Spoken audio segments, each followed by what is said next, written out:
welcome to this week's episode of Campbell and Jones Meet the Monsters, the podcast we chart the cinematic legacy of the classic monsters. I'm John Campbell. With me, as always, Brendan Jones. Brr, John Campbell. I'm feeling awfully chilly. And actually, I could go for chili right about now. Well, on a cold day, you want a nice hot pot of chili. I get it. Yeah. That was one thing we didn't get enough of in this movie is the between times. They're like going, yeah, there's vampires out there, but you know what? I could go for a big, thick, steaming bowl of chili. I just need Josh Hartnett with a hot plate and a can of chili. I just tell you, man, that would just... Josh Hartnett is one of those actors, and I said this when we watched Oppenheimer. By the way, listeners, we're about to talk about this movie, but which is 2007's 30 Days of Night. Just to get, I mean, you saw that in the description. 30 Days of Night. There you go. Yeah. Josh Hartnett is an actor that I forget about. Mm-hmm. And every time he's in something, I'm never excited by the fact he's in it. Then every time, he surprises me by being decent. He's really good. I really like Josh Hartnett a lot. And I'm like, and it was like in Oppenheimer. I'm like, where is he? He's great in Oppenheimer. Good. I just watched. He's great. I actually, you know what's weird is I watched Oppenheimer because it just came on Peacock as of the recording of this. So I literally watched Oppenheimer and then the next day watched this. So I had a double dose of Hartnett. Yeah, and he is great. He's one of the standout. Like Oppenheimer, filled with this huge ensemble of amazing actors. But Hartnett is one of the like 5 performances you really remember in it. And I think, I mean, I can't speak to the man's career, but I do know that early on, he was one of those guys that was, again, we talked about people being shoehorned. Yep. They were trying to make him this idol, this sort of action hero, romantic lead. He was the Tiger Beat guy. He was, in the words of the great show Gravity Falls that I think always perfectly describes this, he was a magazine boy. He was a magazine boy, and I'm glad that he's aging into a place, and still looks great, but he's aging into a place where finally he can just find character roles. He can act instead of like having to smolder or whatever. Here's the thing about it, though, and this is always why I am always excited to see him in a movie, because he would always rise above those magazine boys. Even in those movies where he had to smolder, I always saw, this guy's good. Like... I mean, you know, something even as dumb as like The Faculty he stood out in. And then I do think, but he always kind of balanced it, right? Like just looking at his career, it's like The Faculty, but then he's in The Virgin Suicides, you know? He's in Pearl Harbor, but then did you see O, which was the modern high school? The Othello, I did. He's fucking great in it, though. He is. He's really good in it. And again, and then that's Black what I'm Hawk saying Down, is that every and time, he's great. He surprises. I'm like, wow, you're actually good. I also just want to point this movie. It's the movie he made it the year before this, and I think it's a very underappreciated film, and that's Lucky Number 11. I remember that. I loved that movie. It is such a crazy, weird, out there crime movie that not enough people saw, but I really enjoyed that movie a lot. Anyway, and I think he's great in this. I think he is kind of the perfect choice for this thing to be heroic sheriff guy. Yes. If you are going to alter the source material, I mean, literally one of the only things I could sit there and here we go. No, I mean, it's not just me. Other people brought up the fact, and this is very 2007 of them, because nowadays you would find an indigenous actor to play this part. Sure. Because in the comic, this character, who was still named Eben, but had a different last name, was Alaskan indigenous. And here for this, it becomes Josh Hartnett with, a Romanized last name. And you're like, okay. But he's still great. I'm just sitting there going, that was a choice that they made for box office. Well, it was, because they're, especially at the time, you know, and I'm not defending this practice by any stretch of imagination, but it was sort of, I'm sure it was like, well, who would that be, right? Like who's a movie star who's gonna, because technically this is still, I mean, it had a budget, but this is still kind of an indie release. I mean, it's based on an indie comic. Yeah, it's a who put this? This is Sony Pictures, but you know, $30 million movie, which is, you know. This was lower tier, because like I was following the production of this and psyched about it, because coming into this, massive fan of the comic book. I loved 30 Days a Night, and it is still, I think we talked about that. We might have briefly said this last week when we were saying we were going to do this. It is still maybe the best idea I've ever heard for a vampire story. It's a great such concept. an incredible concept. There's plenty of things where, again, if you put Logic Brain on, you can sit there going like, you can poke holes in it. Like, why Barrow? It's not like there aren't other cities, and not just even in Alaska. They're in that hemisphere, towards the polar caps. You've got literally plenty of towns and states and countries. Something tells me it's just that Barrow sounded good, is my guess, right? Like, I mean, it's a good town. It's a great name. Yeah, and really, that is the shallowest. It is a great concept, and I love the comic, except for as we've stated, not a huge fan of Brian Temple-Smith art. Ben Temple-Smith. Ben Temple-Smith. Thank you. That's where you and I vehemently disagree. I'm a massive Temple-Smith. Love Temple-Smith. I think he got better in some projects, but the thing is, his style, and this has nothing to do with the movie. Sorry, everybody. But welcome to Comics Corner. Well, we are talking. About, we don't often talk about comic adaptations. That's true. So sometimes his style for this comic, he's got a good style for horror.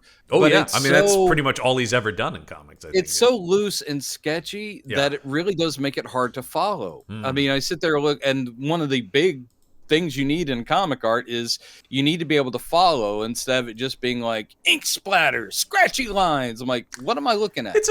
What character is this? He's a vibe. Who just got killed? It is about vibes for sure, right? It is about atmosphere. Because I came into 30 Days a Night already being a fan of Steve Niles and Ben Temple-Smith's Criminal Macabre comic, which I read some of that too. Because Criminal Macabre. Niles, I like a lot. I like his ideas. I like his storytelling. He really is like one of the horror guys in comics, right? Like, in terms of like that, really is the niche he carved out. He is one of the credited screenwriters on this movie too, along with two other guys. Him and Stuart Beattie. Yeah, but as far as the horror guys, horror guys, is it Tim Seeley? Is that the Tim Seeley? Yeah, guy? Tim Seeley. Yeah, absolutely. Yeah, there's some people where it's like they know their lane. The guy who, have you read much James Tynion the Fourth? He's kind of becoming the big guy in horror now with things like Something's Killing the Children, The Nice House on the Lake. Right. He's really become a big, and I love his stuff.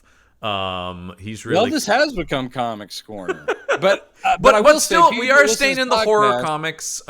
We are staying in the horror lane, and that stuff is great. Look it up. And this is one thing where I'll spoil the end of this. I'll recommend this movie and the graphic novel. Yes, I'm going to recommend them both. I think Please enjoy. This is a great translation of the comic to film. It is not a one-to-one thing.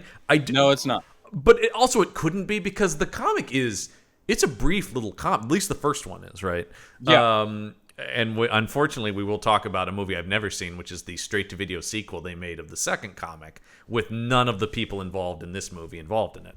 Do we have to watch that for the podcast? We do have to watch that for the podcast, unfortunately. All right. Never seen it. As soon as they were like, literally nobody from when this you movie look into the background of this, you find out that it is interesting that Steve Niles pitched it as a comic. It got turned down, and then he recreated it and expanded it to be a mini-series that he was trying to sell for TV, and that got turned down, except for like Sam Raimi and a couple people like, this is great. It should be a comic. I forgot about Ghost House Productions when that came up on the screen, Sam Raimi's company from the time. Yeah. So then he had to take his big miniseries and truncate it for the comic. And then it got turned into a movie. So it made various shifts, and I do think even better as a miniseries, I think. Oh wow, I actually no, I disagree on that. I actually think one of the things that really works about this is the focused siege nature of it. It's true, but I will say that a lot of the critiques that I read, or some of the reviews that I do kind of agree with, this is going very similar. And I will say, maybe we should start talking about a subgenre that we don't see often, but vampire invasion movies. Yeah, because it is a subgenre, and this one, and I'm sure Steve Niles would admit it, this is clearly Salem's Lot again. Oh, I mean, it's even more stripped down Salem's Lot, right? Yes, absolutely.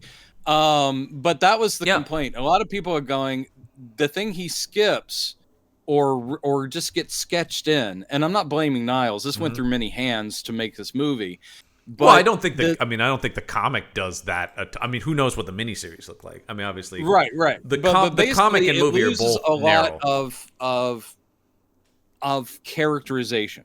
We have thinly sketched in characters. A lot of people, like, I was feeling the same way. Not that the actors are bad. No, in fact this is a good cast. This cast is excellent, really. But good. it is a thing where you're like going, it's just Sheriff Guy's girlfriend.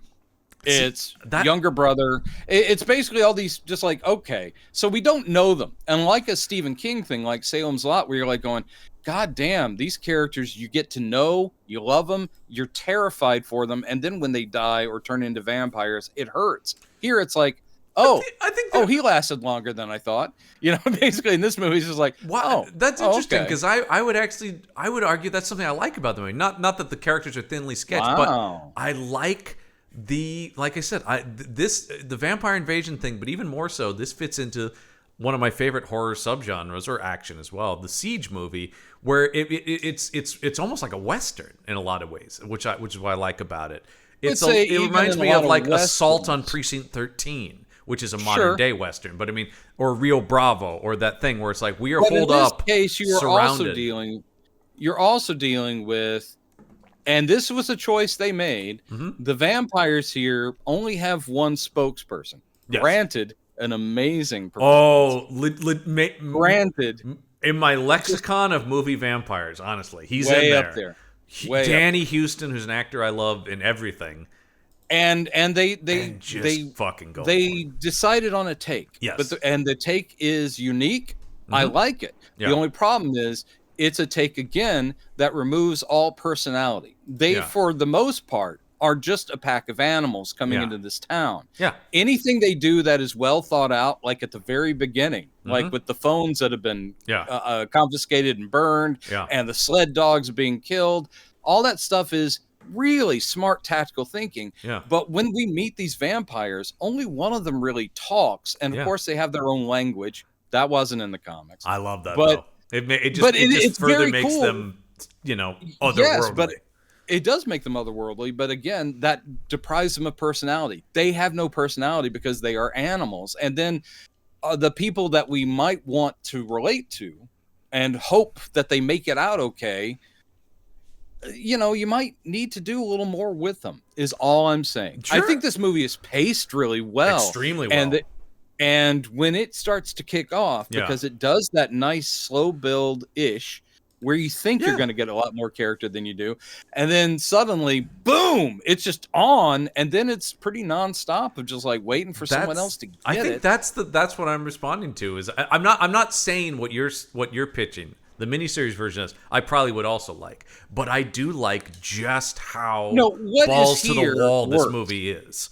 What's here does work, but you do. I at least, and apparently some other people, come out of it going, I wish it had mattered more. It's still an awesome concept. And there are scenes in this.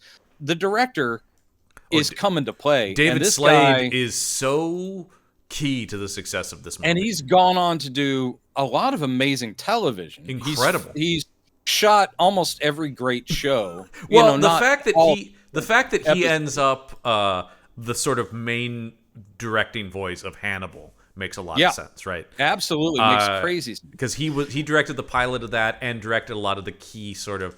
And there are some things in this where I'm like, I'm not sure that was the right choice, but this guy is bringing skill to it, and he is taking swings. Real skill. And he's so let's talk about David Slade for just a second, because he's coming off of the movie Hard Candy was his. Did you see Hard Candy? Oh yeah, that was where I first saw Elliot Page. Yeah, but that was very much also an announcement of this guy out of nowhere, this director, and that movie, you talk about doing That a movie lot. is tense. That movie is. But a guy who proved he could do a lot with a little. That's a tiny budget movie that is almost just 2 actors, and it is such a gripping, intense film. I love that movie, and that was one of those. He was one of those guys. I saw that movie and I went, I want to see what this guy's going to do. What's this guy's future? And then when he made this felt like the right, like, all right. Then he steps up to a smaller budgeted studio movie, right? Like, by the way, this is something I didn't look up, John. Help me out. Yeah. How well did it do? It did decently. What was it? Was it a success? Yes, $30 million budget. It did 75.5. So it doubled its money. Doubled its money, and I think that's why we got the straight to video sequel, right? It was right. that thing. Because I also think I think right. this was probably a movie that a lot of people. I think this movie made a ton of money on home video. Mm-hmm. Which is true for a lot of horror stuff. Now, I saw this in the theater because I was crazy for the comic. So this is perfect rental on I just want to watch something quick, brutal, horror-ish. Oh, this would be a perfect home movie. No, it makes complete sense friends. that's the case. But it still has the polish of a feature film. So I think we're going to see a massive step down when we get to. By the way, my enjoyment I can only imagine. This time was more than when I saw it originally, and I think I think it really does have to do with the effect that we've noticed. We watch so much shit. Yeah. That this comes along and it's competently done and really occasionally brilliant. Done. Yeah. Occasionally brilliant. The overhead shots, which reminded me of the overhead shots from like True Detective, where it looks like almost newscopter footage. Yeah. And it's all being done in real time. So it's obviously extras and stunt doubles from a distance, but they're all running the way they would naturally. Yeah. Like someone's trying to escape over here, they get shot down, but this person gets leapt on. And it's all one take. And then as you go through the movie, and then you start to see these patches of red in the snow. And you're like, that is visceral, and it puts you there. God, that is one thing Slade really nails in this movie. This movie is visceral, and he's shooting this in New Zealand. It's not shy with the Cairo syrup. Oh no, which I greatly red dye number 5. I greatly appreciate, and that'll actually bring us to just the poster for this movie, which I want to take a look at here, because boy, the poster's good. The poster absolutely promises the movie you're about to get. It's all red. It's an entirely red background, and then speckled with black and then it makes a vampire face coming out of the ground. It's very interesting too that this really speaks to where the movie business was at this time too, that in giant letters under the title it says based on the graphic novel. We're no longer hiding. Now it's a selling point that something was a comic book, right? Like absolutely. Because we are definitely in a post not just the superhero movies, but I'm talking about like the Sin Cities, the 300s, where it's like, there are the superhero movies, which are whatever, but there's also these like prestige artsy books too that you can check out. This is using the same font, I believe, as the graphic novel, and it's and I will say, Slade and other people on it said to the best that they could do live action. Yeah, they're like,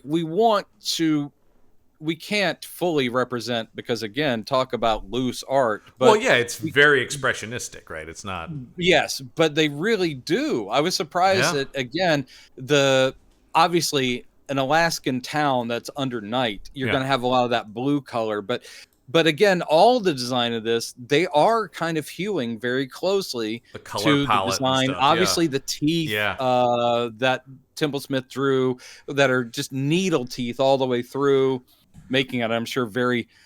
There's a great choice that Danny Houston as the leader does, that they all do basically, which is like an animal. If they're not talking and they're just walking around or stalking, it's always this open mouth, like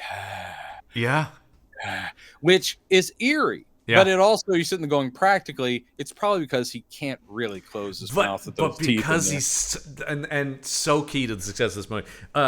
Because his he's such a good actor, he leans into even in that though. Even if he can't do that, he's like, well, I'm going to make that part of the character. This is not going to be a detriment. This is going to be part of it.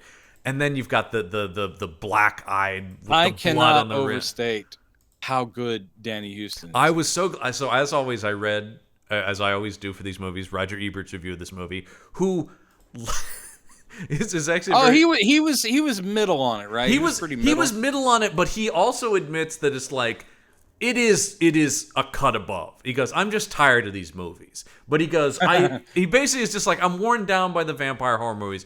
And so he goes, that may just be me. Like, but he is like, credit where credit's due. This is really well done. But he does specifically shout out Danny Houston he goes, just being shockingly good in this. Crazy good in this part.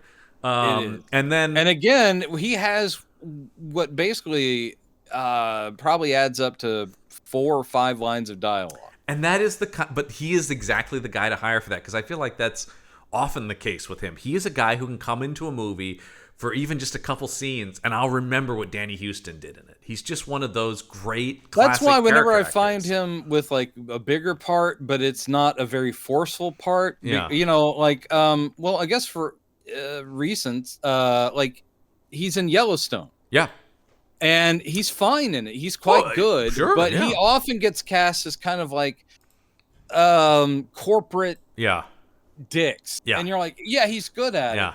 But you occasionally see him when he's allowed to be, well, unleashed, like a full force of evil or threat or whatever. Yeah. And you're like going, give him all of that. Oh, God, because he doesn't take it too far. He doesn't go hammy. He just delivers something you remember because he's so. Here's another thing that, of course, will be long out by the time that people are listening to this. But I just saw the trailer for Kevin Costner's new movie, Horizon, his epic Western that he actually. The one he left Yellowstone for. Yeah. But Danny Houston's in that in like old, you know, Civil War general beard and stuff. And I'm like, bring it on, man. I want to see him in this. Danny Houston is like grizzled, old West military man. Fucking let's do it. He's a solid dude who probably will never win an Oscar, but he's just great. He's one of those guys who's he's so good that he doesn't get that appreciation. He just because he serves. This is a lot of my favorite guys. Take him for granted, and they should. And another guy I have the exact same opinion about is also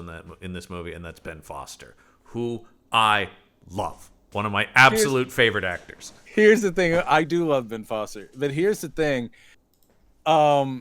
Just so we say, there's a slight, it's extremely slight, but nod to Dracula in the beginning of this, because basically the opening scroll tells us that, for 30 days out of the year, the sun goes down in the northernmost city in Alaska, Barrow. Mm-hmm. And I'm like, and other cities. And even in the dialogue, they admit there's like, you could have gone to blah, blah, blah, or blah, blah, blah. Yeah. But anyway. That's also something, by the way, that's something Ebert gets fixated on, where he's just like, but aren't there other towns? And how did the vampires choose this town? I'm like, Roger, you can't, I mean, valid, but also like you've got to put that out of your brain, right? Like, I'm sorry, no, Roger and I could have gotten along pretty well. I know, anyway, but it is just plus, like we also really enjoy large breasts. Apparently, I guess. No, it's a joke. No, because no one enjoyed one of the greats. No one enjoyed large breast more than Roger Ebert, folks. All right, except for perhaps his former boss, Russ Meyer. There you go. Yeah, how did they become buddies? I'll never know. No, I don't know. Yeah, but anyway, so this opens with a rusted ship that has basically docked in the ice. Cool shot. And it's smoking, so maybe it's been set on fire because its job is done. Yeah. And there's one guy walking away from it. And guess who it is? It's our buddy. It's Ben Foster playing. Yes, Foster. I know where you're going. And that's what I like about it. This is Ben Foster's Renfield. It's his Renfield, and like a lot of Renfields, he made a choice, and I'm not sure what accent he's doing. I honestly don't. And honestly, I don't Scandinavian. care. It could be Cajun. I'm not sure what. Why not all of it? I mean, but he completely captivates because he is staring down the screen like the vampires eventually will. Yeah, and he's just saying these weird pronouncements in this I can't even imitate. Okay, last night I was. it's in the back of his mouth, kind of. Right? Yes, it's in the back of his mouth. But And every now and then there's a southern twang, but there's also something strangely Norwegian sometimes. I saw the trailer for this a billion times. They are coming to get you, and you don't even know what they are. And that's what I think of this movie, because I saw this trailer a billion times. One of the big parts of the trailer is where he does the lock your doors, lock your windows. They're coming. Yeah, and it's just, and you're like, I don't know what you are. That's why I love Ben Foster. Though, talk about such a pure character actor. I've never seen anything from this guy where he didn't make a serious choice. Now that doesn't mean it doesn't mean he's always this big, but he always makes a choice. He always what I like about this particular character is he comes in pretty stoically. Eventually he will cause trouble in a bar and be taken into jail. Yeah. But no matter what scene he's in, this is why I think he went with this big accent or this choice, is he is also choosing to do all of his scenes almost perfectly still. Yes. Either he's bound, or he's just sitting and staring, or he's standing behind the bars. That's one of the best shots in the movie. Is just him locked still behind the bars, and the camera just doing that. He stands there, and he always has his head down, and you're like, "Well, is he a vampire himself?" This guy he's might be scarier than the vampires. And then I know what's great is, like the Renfield, he gets killed about a half hour into the movie or whatever, and it's like, but he may. That's what I'm talking about. And his whole thing is like, he's been promised that, he did his job for the vampires like a good thrall, and they've promised him something. And then that moment when we'll talk about that scene, but when he talks to Josh Hartnett about, like, they didn't take me with them. Yeah, it's like, they didn't take me. And he's like, finish me. He is a guy whose presence will make me watch a movie, because I'm like, he's great. Ben Foster is going to do something in it. Again, our takes are very cool today. I know, it is sort of like, but another guy who room temperature or less. He does not have an Academy Award nomination, which seems crazy to me. Talk about a guy who I think is massively underappreciated, needs to get that one part, which he just hasn't. Yeah, but it's just like, did you see Hell or High Water with him and Chris Pine? Yes, that was quite good. I thought. I mean, number one, that's one of Pine's best performances. But once again, he just fucking destroys in that, and is radically different. And then I swear I'm gonna move off of Ben Foster. But I was listening to him on Maron a couple months back, and I love that he goes, "Well, my dream as a kid was to be on SNL." He goes, "I always wanted to do comedy." Wow. And then Maron goes, "Why did you ever do comedy?" He goes, "Nobody ever freaking sends me any scripts." Like, I always just get like, weird. Do you want to be like a psycho racist in a thing? I'm like, well, sure, but like, I would also love to just do like a wacky comedy, because he's married to Laura Prepon from that '70s show. Oh, is he? Yeah, they've been together a while now. Well, so I mean, good on you, and Ben. she certainly has done more. Oh yeah, very. that's like hearing Brad Dourif go like, "Why have I never gotten a rom-com?" It is a little bit that, but the thing is, like, I've also he was excellent. You're an unnerving character actor. You will always be an unnerving character actor. But he can be, maybe not. He can actually be very charming and smooth too. In an interesting way. Like I'm a big fan of the movie The Program, where he played Lance Armstrong. Oh shit! I didn't see it. It's really good, and because he has to play charming and whatever, and then but also with this sinister edge to him. And of course, because he's this fucking psycho method actor, he was like, I want to do human growth hormone. I want to actually dope. I want to train like he did, and almost killed himself doing that. And Ben, he's like, don't do that. That's stupid. And of course, looking at his upcoming slate, I'm gonna be Archduke Ferdinand. Yeah. Someone shoot me in the chest. He is one of those guys where I'm sure he fucking wore the goddamn teeth and wig all the time on this movie. Of course he did. But I'm just looking at this like, this is a guy who wants to do comedy, and once again, I'm sure it's already come out long ago when you're hearing this, but yeah, his next movie is an adaptation of Long Day's Journey into Night. So, a laugh riot. Heavy. I will say, I do want to see that. That's him and Ed Harris and Jessica Lange doing that. Wow. Bring it on, man. I'm happy to watch that. All right. Anyway, let's get into the actual plot of this movie. We'll talk about the things that come through. Number one, right off the bat, I love when a movie, when it's effectively done. I've seen it hammily done, too. When you do something fun with the studio logo, and when the Columbia logo turned to night. Yeah. Great mood setter. Yep. Yeah, I do like that too, but as when we it's know, when it's well done. it can go horribly wrong. I don't need the Warner Brothers logo to freeze at the beginning of Batman and Robin. One thing I will say, I really liked when they did the Flintstones movie. Oh, yeah. Like, I don't like the Flintstones movie necessarily. I like aspects of the Flintstones movie. I like sure. the aspect, but they did the whole Flintstonification of the logo. You're like, that's pretty. You know awesome. what? Another Columbia one that I really like is Zombieland, where the Columbia woman is standing there and the zombie comes in, she bashes it over the head with her torch. That's great. That's fun, and especially for a movie like Zombieland. That also tells you, once again, much like this, it's a tone setter. It's like, oh, it's a tone setter. Gotcha, and that's very much. And yes, we do start with, which is great because it does set up once again just how great a premise this is. It has all the facts about the town at the beginning, and then another thing Ebert couldn't get past is, now why can't they leave the town? It's like, well, there's like a one-off thing about also it's cut off from the rest of the world, and you're like, okay. There's some buy-ins. That is a thing that there are some buy-ins. Occur. Yes, there are some buy-ins. Why can't the planes land in the night? Yes, exactly. He's like, speaking of Ben Foster, when he gets injured or injured as in shot in the jail cell, and it's like, well, you're just gonna have.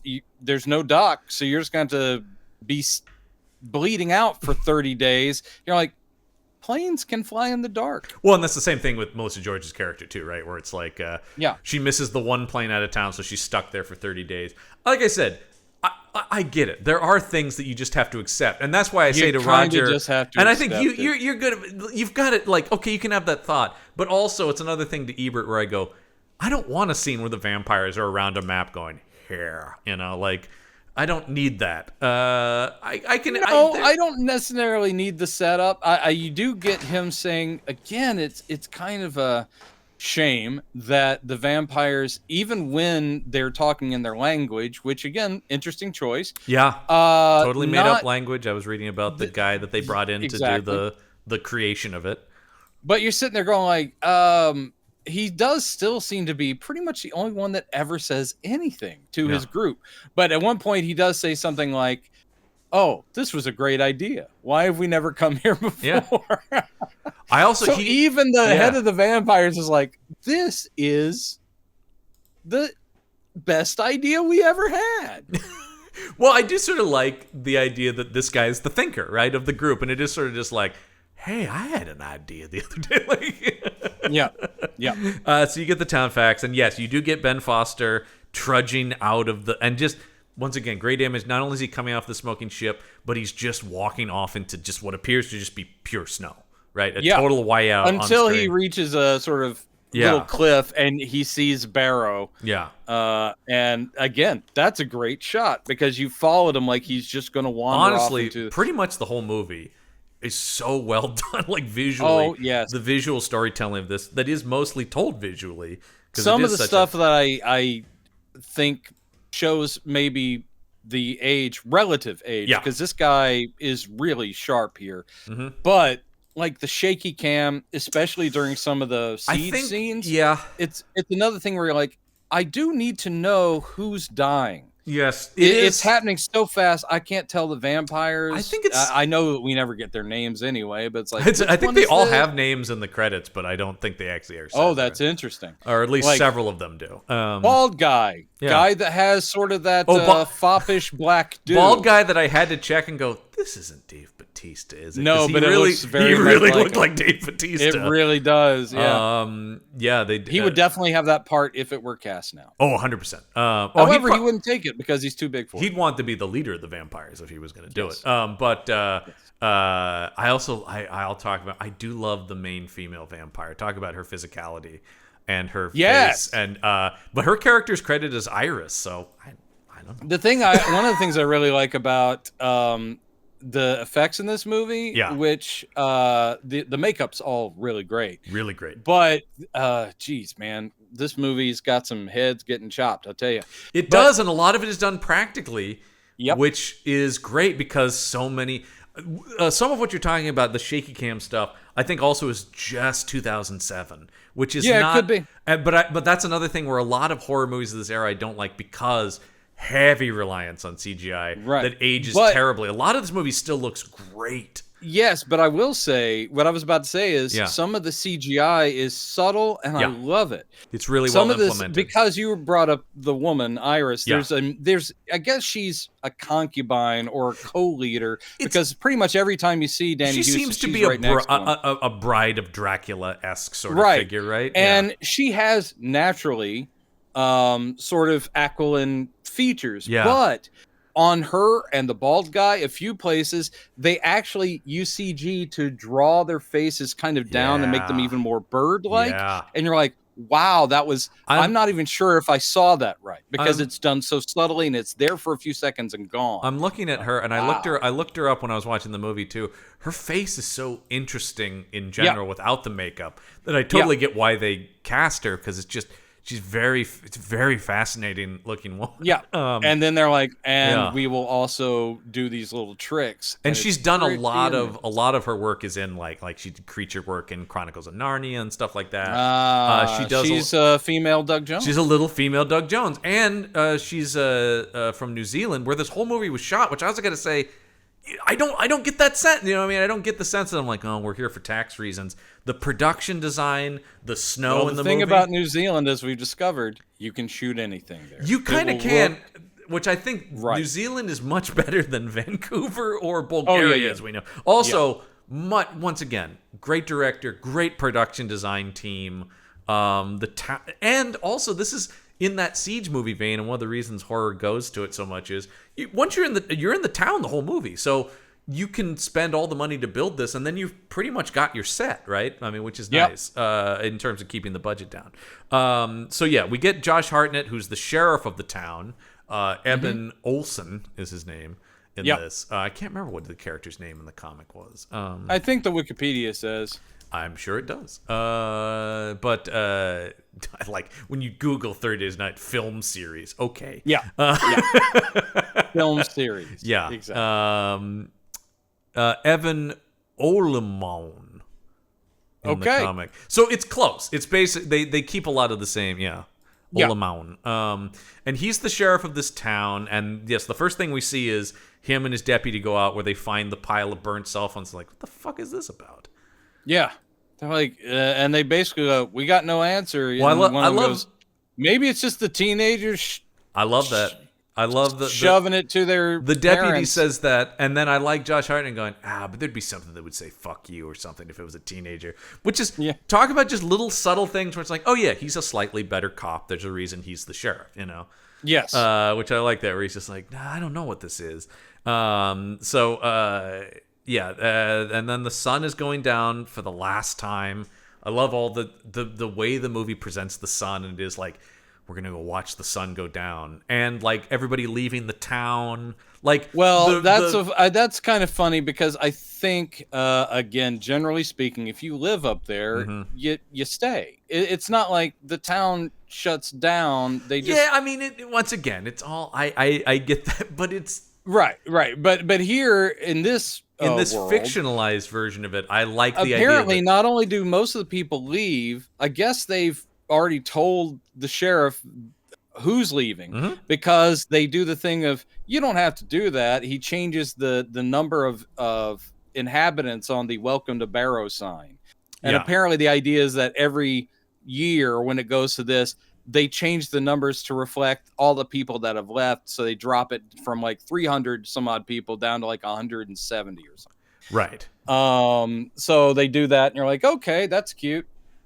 No, I mean, it's like I said, it's and they get in some little mention of, because his deputy guy is like, hey, what's with you and your ex-wife? Yeah. You know, what's going on with that? Why'd you guys break up? Yeah, and then, because then when we go to her, we get the same thing when we introduce to her, and she's with what is she with? She's with the Department of Energy or something like that? Yeah, I think it's something like wildlife. Yeah, it's Department of Wildlife. Because she's just there to do like checks on stuff. Yeah, it's like she's like it's like environmental whatever, right? Like it's environmental. Yeah, and because she's there to do the final checks on everything, and then she keeps talking about like, I've got to get that last plane out of here. Which once again, you and Roger Ebert, I get it, but of course it is also just like that's just they're setting up the rules. That's what it is. But also for her, the Yeah. thing is less like I've got to get out of it. Yeah. She just doesn't want to spend 30 uncomfortable days with her ex. It's not just the town of night, but yes, it is the idea that her and it's her. like, yeah, this will be uncomfortable. I don't want to be stuck here.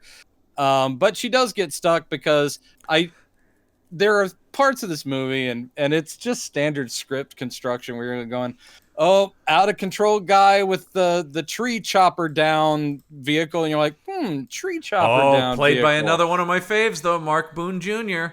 Mark Boone Jr. Love that him. guy. Another. I always want to see him wearing some sort of animal skin. He does. He has that. I mean, and it makes total sense that he's the guy who, like, yeah, that guy lives alone outside of the town, away from the rest of the world. Like, if he has a thin arc, but his arc is like he's antisocial, possibly even criminal. Yeah. But basically, people are like, he's just not part of the community. Yeah. And he talks a lot about I can kill anything, and then later in the movie, he'll become part of their little community, and he'll become a hero.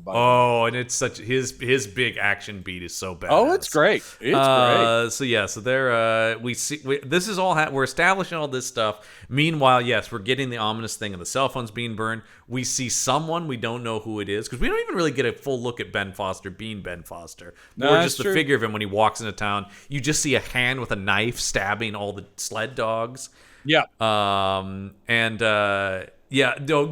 you introduce Mark Boone Jr. because his truck is leaking oil, and Hartnett cites him for it. Hartnett cites him for it, and he's going, "Hey man, I moved out here to get away from laws. What about freedom, Sheriff?"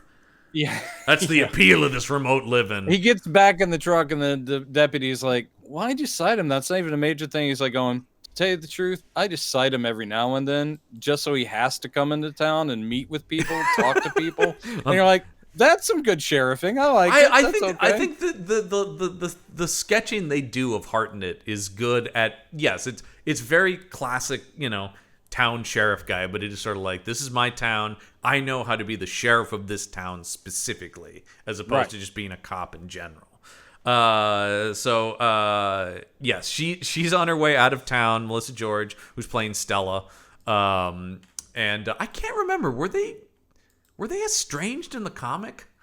I can't remember. I can't remember. I think that's an addition to the movie. I think they're just a married couple in the comic. My sad thing I must admit is I sold my copy. Oh no! Yeah, I don't have it currently. I have a. So I wasn't able to. Go I have a nice slipcover box set of the 3 comics that is signed by Niles, signed by Niles and Temple Smith. Hello, everyone. Yeah. My name, if you haven't guessed, is John Campbell. Yeah, man. Guess what I have? Yeah, everything. Only you would see that as a major brag of like would be a signed copy. Of I know. And I will say, people are like, fucking nerd. is Niles local? No. Okay, but I will say when I worked at Powell's, we would get a lot of signed Steve Niles stuff coming in. So either he must do a lot of convention signings or something. He's a Dark Horse guy. Oh, and so that's I think has done a lot of signings here where Dark Horse is located. Would be my guess. That's it. Yeah. And then Temple Smith is British. What? Wow, yes. Why, yes. I have my friend Steve Strange. Shout out to a guy who legally changed his name to Steve Strange, and I'm still trying to get him to get his doctorate. But he has a great story about it. He's always a guy who he's made friends in a lot of comic books by just going to conventions and going, hey man, can I buy you a drink after this? But he has a great thing, and I've seen them. He took Ben Templesmith out, and Templesmith got a little toasty there, and just started sketching characters on napkins, whatever. Wow. And Steve was just pocketing all of them. So he has all these Templesmith stuff he would never draw really, but he just has these tossed off drunken Ben Templesmith for fun. Yeah. He's like, here you go. This is my Betty Boop. Yeah. Wow. Ben Templesmith, Betty Boop. It's that kind of stuff where he's just like, money. Fuck, I could draw these shit. Yeah, man, why not? And whatever. Anyway, that's just I find that very fun. Yes. Anyway, but her car gets hit by a snowplow on her way out of town, and oh shit, now she's gonna miss the plane. That's the snowplow with the tree chopper downer. Yes, the tree chopper downer, which will be very important later. And a movie like this, once again, setting the tone, you're going like, that's gonna kill vampires. That's gonna kill vampires. No, that's what I'm saying. Vampires. It's like that's the screenwritery thing when it's like Josh Hartnett has to go check on the place that has the Crusher, and you're like, I wonder if a vampire is going to go into the Crusher. The Crusher's so good too. I do want to shout out Stuart Beattie, who I think really is the screenwriter here. I mean, Niles wrote a draft of this. Actually, apparently. It was the last draft was the guy who co-wrote Hard Candy. Oh, Brian Nelson, who's the other one. Yeah, Nelson apparently is the big thumbprint on this particular shoot. Interesting, because I just bring it up because Stuart Beattie was like, a script he was doctory there, guy, and he did a lot of it, and certainly a lot of the like big movie, vibes of it. He wrote Collateral, was sort of his big breakout movie, Beattie, which I love. Yeah. Love that movie. Oh, Collateral's great. He was also the showrunner on Obi-Wan just recently. So, I mean, he's a big name guy. But yeah, Nelson, who of course I'm sure Slade brought in from having done Hard Candy. Yes. And it is really, I mean, like I said, I always think this is such an interesting thing when people talk about, and I think maybe it's just from doing this show and some of the other shows I've done.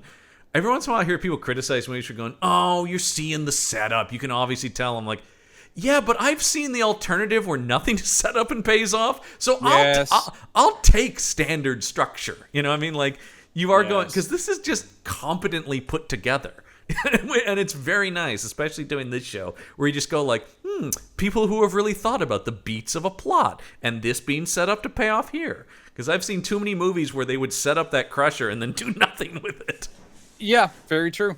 So, another key, I think certainly, Eben, is that his name? Eben? Eben. Yeah, Eben and Stella are certainly the protagonists, so they have the most, and I do like, there's sort of a die-hardy kind of thing here where they are separated but not fully divorced, and we do find there is a dropped line because it's not like a huge mystery, but they don't address what the issue was till right at the end, before sacrifices are made. But basically it's her looking at him and going like, so you still think it's a good idea we never had kids? So you're like, oh, okay. She wanted kids, he didn't. That's the end. Oh, well, because it's when all the vampires are, and I like the line where she goes, maybe you were right about us not having kids, as the town is being devoured by vampires.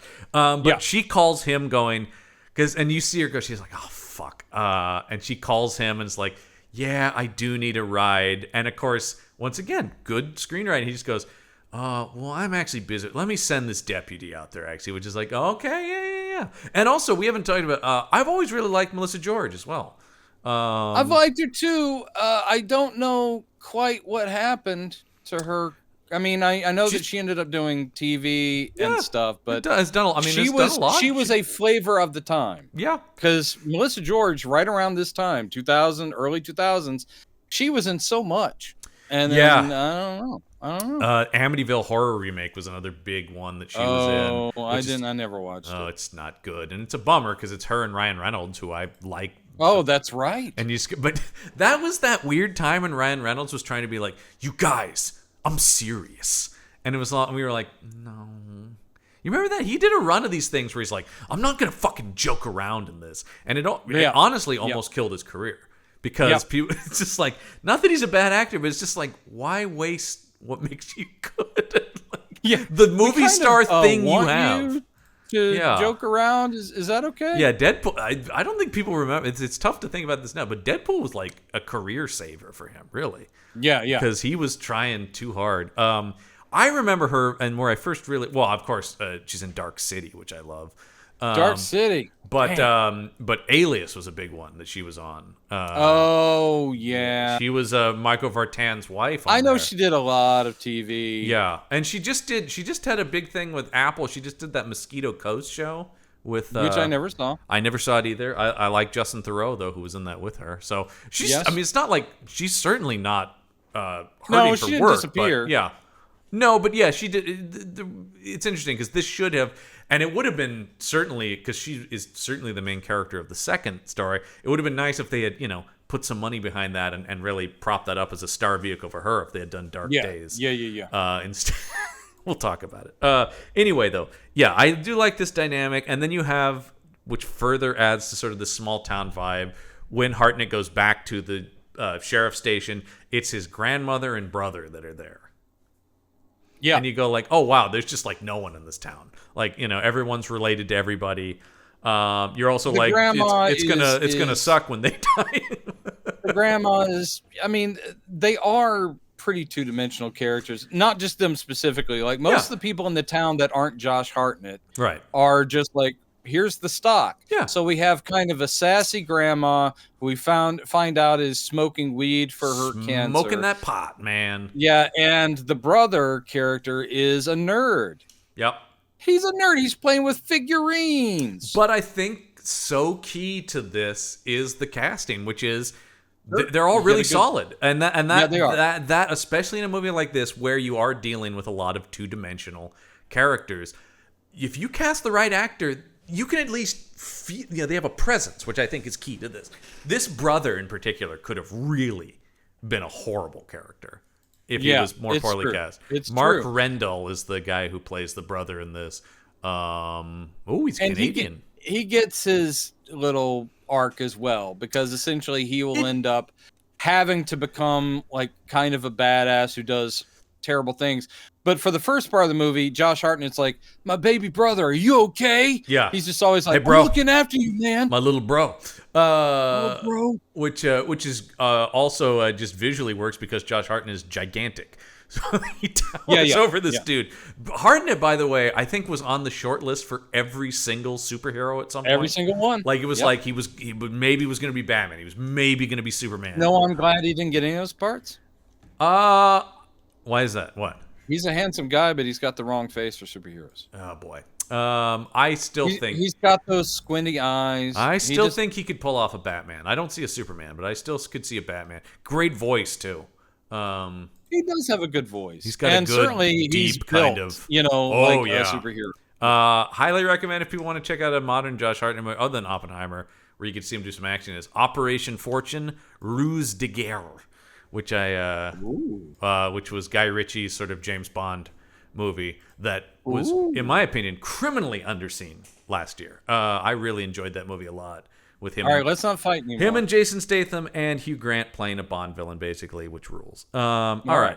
So you get everybody. She's stuck there. She makes a point of the deputy and his wife are going to put her up because she does not want to hang out with Hartnett. Doesn't want to crash at the ex's house, which is also good. Once again, the when you talk about the thing, but everybody does have an arc. There is. It's all being done very well. It's all being done very competently. It's done competently. I can still see the glue marks and the edges, but it's okay because, like I've said before, movies that aren't maybe the most logically constructed stories or whatever, if it's good enough, then I can shut that part off or at least if I can't shut it off, I can at least go, whatever. It's good enough, and also because it's being so well directed and well shot, the movie moves by, right? It's only sort of like, it's kind of in retrospect, you're going, well, wait, okay, that was kind of, But the movie is so propulsive, too, that it really pulls you. We get the guy who has the helicopter, goes, I don't know, man, somebody stripped all the rotors out of it. Yeah. So that you, once again, really, I love all this stuff. It's all these little bits. Yeah, the vampires have come. And again, one of the things I kind of wish is that other than Danny Houston's main vampire talking occasionally to the humans and talking in his language, which I keep going, how are they understanding? At one point he does go, God, no God. So he speaks English. That might be my favorite line in the movie when that woman's praying to God, and he did because she's looking up at the sky and he looks back up at the sky and he goes, God, and he turns back to her. No God. Yeah, no, it's just like the way he does it. Rules. I don't think the lines on amazing. No. His delivery. That's why I'm saying it's. But the thing is that we see all of this human cunning. Yeah. Or highly intelligent cunning. Yeah. They are cutting this town off from everybody. Oh yeah. But when we see them, other than the fact that they're all wearing clothes, they seem like a pack of beasts. Yeah, because I think I kind of want a little bit, like, show me one of the vampires pulling out phone wires or something, just to show that they are thinking when they're not feeding. Instead, when we see them, they are just running, leaping, and tearing throats out, which I'm all for. At a certain point, that becomes the case, but there is definitely a strategy to their hunting. I mean, let's talk about this scene where they killed this guy at the power station. Yeah, and the big one, the really awesome thing about sending the woman out as bait. Yeah. Oh, boy, so I mean, there is a calculation to some extent. They are animals, but they're slight. I don't know. There is a predator nature to them, and I mean that literally in the movie, The Predator sort of nature, right? Of like, yes. Because but the guy, your first real kill comes a little bit more into the movie than because this is like an hour 50. A lot of people would have cut this thing to the bone at like 86 minutes, and it would have been lesser for it. But this lets you feel some dread, because when you have this guy out of the power station and he comes outside, and you get the classic just like something by the camera, something by the camera. Yeah. That was another complaint of Ebert's. I saw that too. Yeah, where he goes, how come sometimes they move with supernatural quickness and then sometimes they're lumbering? I'm like, yeah. I mean, sure, but it's one of those things once again where you're going like, okay, if you want to get into, it's like, but how about you?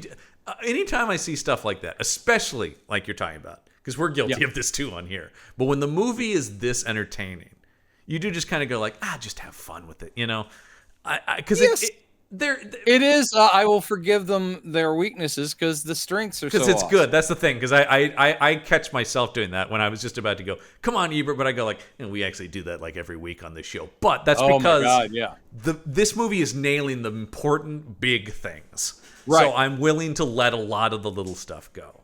Yes. I'm a big believer in that. And people often, criticize me on other podcasts for liking too many things. I'm like, a lot of that is just me going, if I generally vibe, say you're the most forgiving of viewers. Well, because if I like the sort of general vibe of a movie or like the core of it, I will let a lot of other stuff slide. Even if liking this, I can go like, those aren't invalid complaints. I kind of just don't care, at least in the hour and 50 minutes I'm watching the movie, Sure. And I don't even think you're saying that. It's not like you're sitting there going like, oh, come on, as the movie's happening. It's more. There are certain. It depends on the movie, of course. Yeah, it does. But it's like this thing is the pace is really key to this, and that's the thing I like though. Is it's not the pace is really and key, it doesn't but it's not immediately just fast jump off. It does build, and that's intentional. And once it does kick off, once literally lights are going out and people start screaming, and you're like going, "Oh." I will say these vampires have no chill, as we occasionally bring up. Lord, no.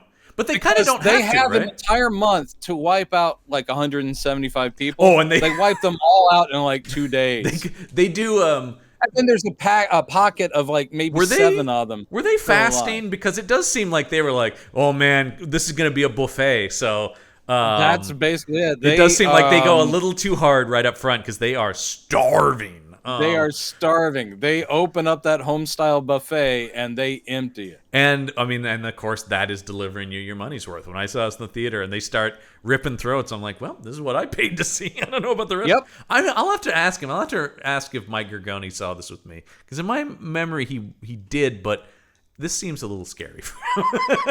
Yeah, it does. I don't know. He'd be able to handle it. I don't know if he went. I can't remember. I know Listman went with me. So anyway, then we've got Ben Foster causing trouble at the bar. I do just love everything Ben Foster's doing in this movie. When he's talking about it, he goes, I want whiskey. And they're like, we don't have any booze. The 30 days a night also means it's a dry town. Right. And then he goes, well, then just bring me a bowl of raw hamburger. Yeah. That's right. He does this hamburger. He's like, why do you got to tell me what I can drink and what I can eat? Yeah. And you're like, what is this thing he's doing? But what's great the reason I like it so much, yeah, and the reason I'm willing to forgive is, again, he's always great and magnetic. But also, this movie, until we get full animalistic, horrifying vampires, this is the first weird thing. Yes. He's weird. The way he talks is weird. What he is saying to people is weird. Yeah. And you're like, oh, I'm unsettled by this. And no one's even died yet. Yeah. Yeah, it's By the way, we're an hour and a half into this, and we've just gotten to the first. Has anyone died yet? No, the power station guy is the first guy to die. Oh yeah, They get him, and yeah, this movie never opens a wound that isn't just flowing arterial blood. That Holy guy, mackerel! I mean, And also, even when they're dead, you might see them again because eventually the sheriff has to find. So it's like, oh look, head on a pike. Yeah, frozen head on a pike. So he arrests Foster for causing trouble. Oh, this is where they first meet, though. Great moment of Ben Foster is going to try to fight Josh Hartnett, and then Melissa George shows up and just puts a gun to his head. Yep. And it's like, oh, great and moment. She's like, aren't you glad I didn't leave town? Yeah. And he goes, I didn't know. He has some line, too, about, like, I didn't know the fucking environmental people carried guns.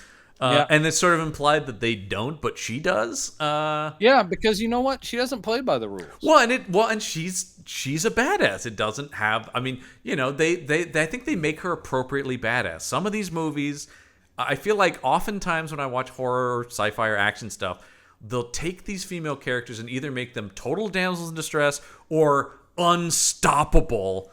And I feel like she's really pretty well presented and played of like, yeah, she's a competent law enforcement agent. I do too. But not a vampire fighter by trade. I think, again, the script is okay. I think that, again, Melissa George is good. And she is able to take what she's got and she makes it better, just like everybody. Everybody in doing this the movie. Same thing. Yeah, I said I think it's a baseline. It's an good okay script. Yeah. Yes. That is then really elevated to being very good by a great casting, and that is why what's the old ad is that like 80% of directing is casting. It's true. And this movie is very true. It's just like he cast the right people. So they all go back to the station. Sorry, I called you sister. Sorry about that. They all go back to the station. Josh Hartnett is trying to go like, look, man, who the fuck are you? You're not with a construction crew. You're definitely not from here. What's your deal? And this is where he's just like, they're coming. Yeah, they're coming. Yeah. And I wish maybe Hartnett had gone, are you from Louisiana or Norway? I'm trying to place this accent, though. I know, vampires, whatever. I really, though, this is what's perplexing. Yeah, they're coming. You told me they're coming. But what is this thing you're saying? I feel like we've just written the SNL sketch from 2007 when Hartnett hosts promoting this movie that would just be about somebody doing Ben Foster impression, him going, yeah, but I'm fixated on this accent. You know, I will say, but then again, I don't know if he could have done the accent of all the superheroes. Yeah. He probably would have been a great Gambit. Oh, I 100% see that. I mean, I know, who was it that was attached for a million years? Well, it's Channing Tatum. Oh, Channing Tatum. And no offense to Channing Tatum, who could definitely play a superhero at some point. But I could see the face. Yeah. Hartnett's face works for Gambit. 100%. He'd be great as that. Okay, good. We're in agreement. He and Jake Gyllenhaal, very much in the same thing, where like they were bandied about, and all of them, you're like, well, these are good actors. They're physically fit. They could do any number of them. There was never anything they were perfect for, though. That was sort of it, I think, was the thing. It's like, because Gyllenhaal also went up for Spider-Man. They were just trying to take hot actors of the day and put them in the thing. And I see it where I'm going like, I do see superhero in these guys, but they just never quite clicked into. You're going like, I think a young Jake Gyllenhaal, a Donnie Darko age Jake Gyllenhaal would have been an awesome Nightwing Robin. Oh, absolutely. That's sort of the thing I'm talking. I guess is like for the superheroes that were there for them. Right. They just weren't. It was not. Those. It was not their time, man. Brendan Fraser. I remember when he was up for Superman, and you're like, he could be Superman. But I don't think he would have been bad, but he wouldn't have been perfect, you know? Nope. And Hartnett, where you go like, I see it. I see where you get the build and stuff like that. But, you know, it's like Jude Law talks about auditioning for Superman, and he put on the outfit and went, no. I do like that. Look at yourself in the mirror just going, no. This is it's just not no. It's just not right. I'm not the guy. It's the same thing with Cillian Murphy. You've seen the audition tape of him for Batman, right? Where he's in the costume. Nope. Oh yeah, because he went up for it was. Yeah, I knew he was up for it. Yeah, no, it's on one of the Blu-rays. They have his screen test of him doing a scene in a tuxedo as Bruce Wayne, and then him in the fucking cowl. And it is exactly what Nolan said. Where you just go, it doesn't look right. Like it's just not. Great actor, and of course they gave him Scarecrow, but it's just like, yeah, he just doesn't fill out the and That's so the thing. much, so I much often Batman say more than anything. It's because it's just the that. aesthetic is important. It is important. I think you and I differ on what level of importance it is. There's a Oh God! Let's not argue in front of the kids. Yeah, no, come on. because Hey, this kids. is getting uncomfortable. Yeah. Yeah, so they're coming. Power goes out, of course, right after the Yes. Coleman. Hartnett finds the body out of the power station, and then I love Town Sheriff Josh Hartnett going through with his megaphone, going, "Everybody, get in your houses, grab your guns." Well, it's because literally the screaming has already started, so it's not him overreacting. He literally doesn't know what he's up against, but he knows that, in addition to the dogs that have already been slaughtered, it becomes clear. It's like, holy shit, people are getting picked off. Well, it's a great. So he's like, get in your house. Yeah, get your guns. This is Get Alaska. your guns. You all Don't have open guns. the door. Alaska is one of the Yeah, few of course. places where I'm like, yeah, you probably should have a gun if you're out there. I'm not a gun Look, guy, if but you're living in a frontier area, Yeah. and there's wildlife have your everywhere, guns. have your guns. Does that If need to you're be a fucking living in, AR-15? Probably not. But Yeah, if you're living in the suburbs of Cincinnati or Yeah. something, or wherever, Yeah. no, you probably don't need an assault rifle. yeah, odds are you're actually going to hurt other people. Anyway, welcome to Liberal Political Corner. Oh my God, we just got woke. Yeah, I just got word. Did you hear that alarm? Yeah. Because we just got woke. And I see right now, update, we just lost half the audience. Uh-oh, 1-star reviews are pouring in. Man. Okay, so when we say that, once again, I do love how animalistic these vampires are, because it is just like, it's feeding time. When you have this couple in their house, they hear the thing and they're just like, what did he say? And this vampire just shoots through the window. It's pretty awesome, kind of jump scare-ish kind of thing. It's a good jump scare.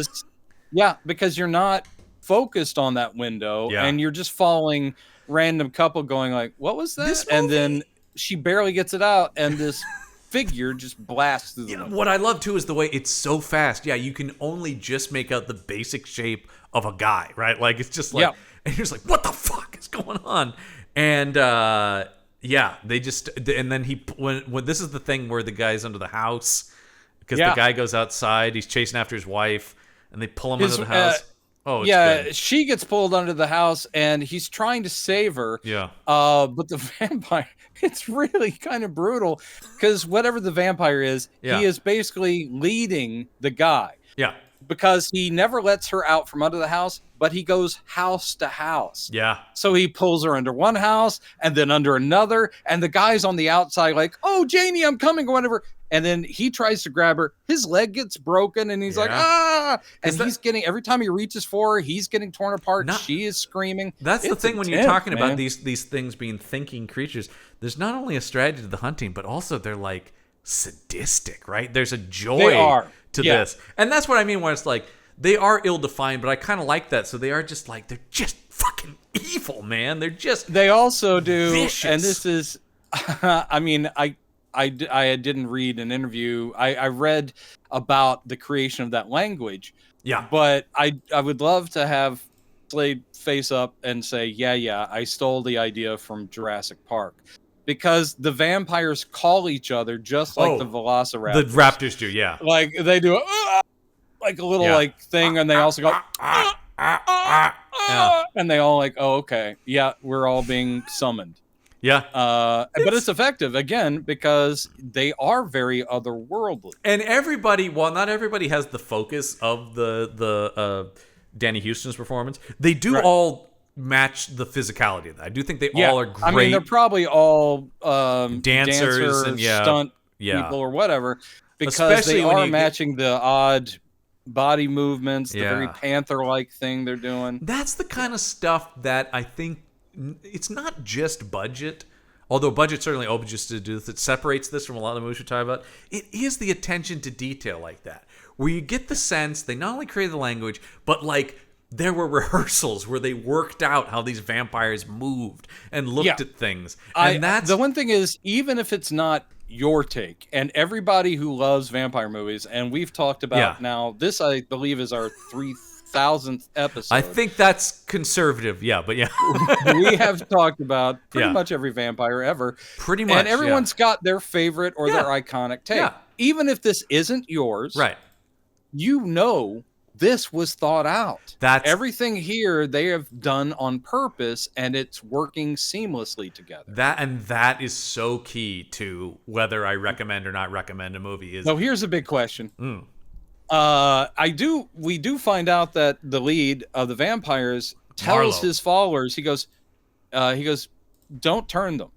Yeah. The whole thing is we don't want any more vampires. We are going to cover our tracks. So by the time we're done here after the 30 days, this town will be burnt. No one will know what happened here. And so we will continue to be mythological creatures. Great. I do love that thing too, where it's like we've convinced them we're myth. Yes. That's and that was good. That's very but good. But here's vampire another stuff. question. Yeah. A couple people do get turned over the course, and I don't want to spoil the ending. Yeah. But maybe even our hero. Yeah. But here's the thing. When you get turned, do you understand vampire language automatically, or do they have to sit you down and go, okay, this means This is 7-Eleven. This is another Roger Ebert statement in his review. No, is I that know. like It's do they all go to a language class? That is exactly I was thinking. They do understand it. They don't speak it. I don't know. Maybe Right, there's because there's some we sort get- of psychic connection. We get know. a couple of blatant, and it's okay. Yeah. Blatant Night of the Living Dead riffs. Oh, 100%. There's a lot of zombie movie in this for sure. Yes, where it's like, I didn't want to tell you guys, but I was bitten a few minutes ago. Or, look, the little girl. But the whole thing is that's fine, but it is kind of weird. Like, we never get the answer of how long does it take? And Yeah. some of them seem to be able to hold on to their humanness for longer than others. Well, once again, jumping to the ending, that's Hartnett's whole point, is we've seen that they're able to be themselves for a certain amount of time. Yeah, some of them. Because I'm going to use their own powers against them. To put that into, we've seen this before in the movie. The movie is purposely vague about that, right? Like it doesn't. No, it's but we have seen that before. Where it's like, some people maybe just have stronger. Like maybe Josh Hartnett just has more willpower than the rest. It could be a thing like that too, right? Where it's sort of like the weak-minded or whatever. But yeah, I mean that is also key to the Ben Foster just being their thrall. It's like we don't actually want. That guy's not really vampire material, You're a little too into this, buddy. I did like. Well, I mean, we're gonna get there anyway, but I do like at the end when he shows up and the vampire leader's like, "It's the one who fights."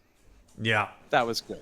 That's such comic booky, but it's total comic book. But that is, I also love it. Yeah, because we are exactly the kind of guys who will be like, "Oh yeah." Well, it's power respecting power, and it's someone going like, "All right, I am a superior vampire guy." I mean, we'll but get to I that. have to respect what you've done. The whole end of the movie, the last beat with the vampires is game recognized game, right? That's exactly it, and they all just pull away like. He's not their leader now, but they're like, we're not going to mess with him. Here's another moment I like with Ben Foster, because Hartnett has gone out to check on the power. So it's just Melissa George, the grandmother, the brother, and Ben Foster in the cell. And the thing where when he drops something and Ben Foster's like, yeah, I can use that to pick the lock. So he'll come over, and then Melissa George is going, no, he can't really do that. Yeah. That's a really nice moment too, where it's like, he's faking you out.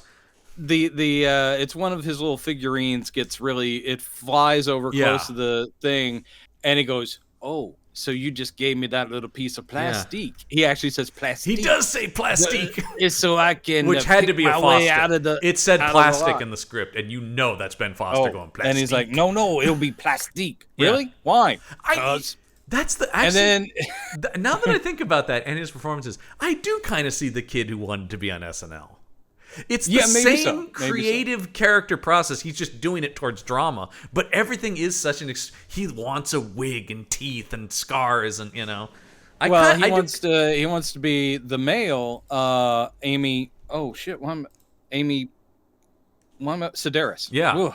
But it's like, in order to perform and feel at my best, I have to have all this crap on. I will say the few times, I primarily do voice acting, but the few times I've done, like, I am one of those guys where I'm like, give me a fucking mustache and give me a big coat and give me a, like, like a costume. I like a hat. Yeah, Makes me a different person. I'm not, as I always say, I'm not really an actor. I just play one on TV. So there you go. Yeah, there so I am just like, give me a pipe, give me something to do business with, and I feel like All so I recognize that in Foster of a guy who just goes, I just need stuff. And so yeah, so he gets him in a chokehold though. That's where Josh Hartnett shoots him in the arm. To get him away from the and yes, he is like, because they're like, we got to give him to a doctor. I was like, fuck that. Yep. You're he's gonna had sit enough here, man. of him. Plus, he's had enough of. He knows that for some reason, this guy is related to the weirdness that is happening. I mean, what do you mean for some reason? Is it something about when he said they're coming? Yeah, I think that might be. Yeah, that might be part of it. They're coming and they're bringing some of that Popeyes fried chicken. they're bringing some of those buttermilk biscuits. It's so. I love that chicken from Popeyes. It's so weird that Popeyes chose to revive this Ben Foster character as It is strange. Love that chicken from Popeye. I would be an even bigger fan of Ben Foster if he started doing commercials as his 30 Days of Night character. Now with the same blacked out teeth. I love that chicken at Popeyes. Yeah. You know what I love? I love that red beans and rice. Yeah. I do actually love Popeyes. I'm a big Popeyes guy. Actually, if I'm going to get any kind of fast food fried chicken, going to be Popeyes. That I am right there with you. That is my top Though they choice. gave me terrible food poisoning years ago at one of them in San Francisco. That is why and you know, this is why we're losing sponsors at the ready. This is why I've never returned to a Firehouse Subs for the same reason. Because one time I got god awful food poisoning. And I understand it's a chain and it was probably just that one but like, yeah, I've held that against that chain. Never again. It's all I remember. your fault. Never again. So yeah. Anyway, 2 sponsors we'll never have. That's okay. We'll somehow survive. Yeah, we'll somehow survive. And we'll very quickly be like, you know, actually KFC, when they give us money, actually come. I don't mind KFC. I don't mind KFC either, but I do think Popeyes prefer, is the, yeah. And I there we go. And I won't go to Chick-fil-A for reasons you can Google. Yeah. It has nothing to do with their delicious food. Yeah. So Hartnett, I can't remember. He goes out again. He and Melissa George go out to look around because this is where the vampire jumps on the roof of his car, which is a cool scene, and it's hanging on the roof of his car, and he's trying to shoot up at it. That's good stuff. Because it's when they come. It's their first time seeing one of these things in these two, the main characters. Because when she skids to a stop, the thing goes flying off the roof of the car. Yeah. And they're like, what in the hell is this? Because when they get back to the police station, they find blood everywhere. Mm-hmm. The grandmother and brother are missing. And this is where you get, I love this moment from Ben Foster, where he's just like, they didn't take me. And he tells Hartnett, he goes, just finish me off. Yeah. He's like, just finish. And he's completely sunken, like defeated, because I do love that turnaround where here he's like lost faith in his God, essentially. Then later on, he's remembered, but then he gets completely betrayed by his God, which is awesome. It's great, and it's great once again. I'm going to use it. I'm going to coin this term, and this might be the first time it's been used. Renfieldian acting. Yes, and or you could also use it as a verb. I think Ben Johnson's just Renfielding for the bleachers. Renfielding. I mean, I just say so somewhere Dwight Fry is smiling down, right? He is. And if there is one thing this show is, it is giving Dwight Fry the credit he never got. God bless that man. What? Oh God! Because Ben Foster, he's doing indelible. Ben Foster's career is what Dwight Fry's career should have been back in the day. Pretty much. Absolutely. He should have been. I mean, we do know he played lots of different things, but that niche they wouldn't let him out of, and the work sadly didn't add up to great stuff. But just the idea of a guy who was going to throw himself in and make big choices, and we love Dwight Fry. Us and Alice Cooper, man, we love Dwight Fry. And that's where the similarities end. So everybody else, for reasons you can Google, most of the town survivors are holed up in the diner at this point now. Yes. And this is where Danny Houston's like, all right, gather up, everyone. Get in close. Yeah. Can everyone hear me in the back? All right. Here's what we're going to do. It is kind of that. It is. There are a few scenes of him like, gather round. Yeah. Gather around. Let me.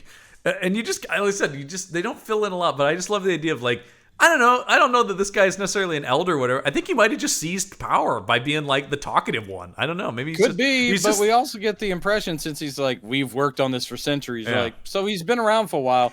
I will say he gets taken out kind of like a bitch. Well, but it's a great scene. But if he's really like the elder who's been around for so long, no, I mean, this guy who's been a vampire for literally 15 minutes takes him out. Yes, but I'll talk about why I like that in a second. Okay, or much later. But yeah, so they're all have up to be soon because again, I'll fade from hunger. As I always do. I do like where Danny Houston walks up to this guy who tries shooting him and just nothing. Classic. Yep. And then he just devours that guy while his queen or whatever devours the dude's wife.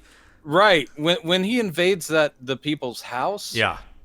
And that whole thing with the record player. Oh, that's the other thing I distinctly remember from the trailer. Was a big image in the trailer was his nail on the record. Basically, they come in, they destroy this family, and he doesn't really participate. He's there and he's watching like his people, and they're looking at him like, "Is it okay?" And he's like, "Yeah, you go ahead, eat him up." have a good but he sees time, the record everybody. player, and he turns it on, puts his nail on the record.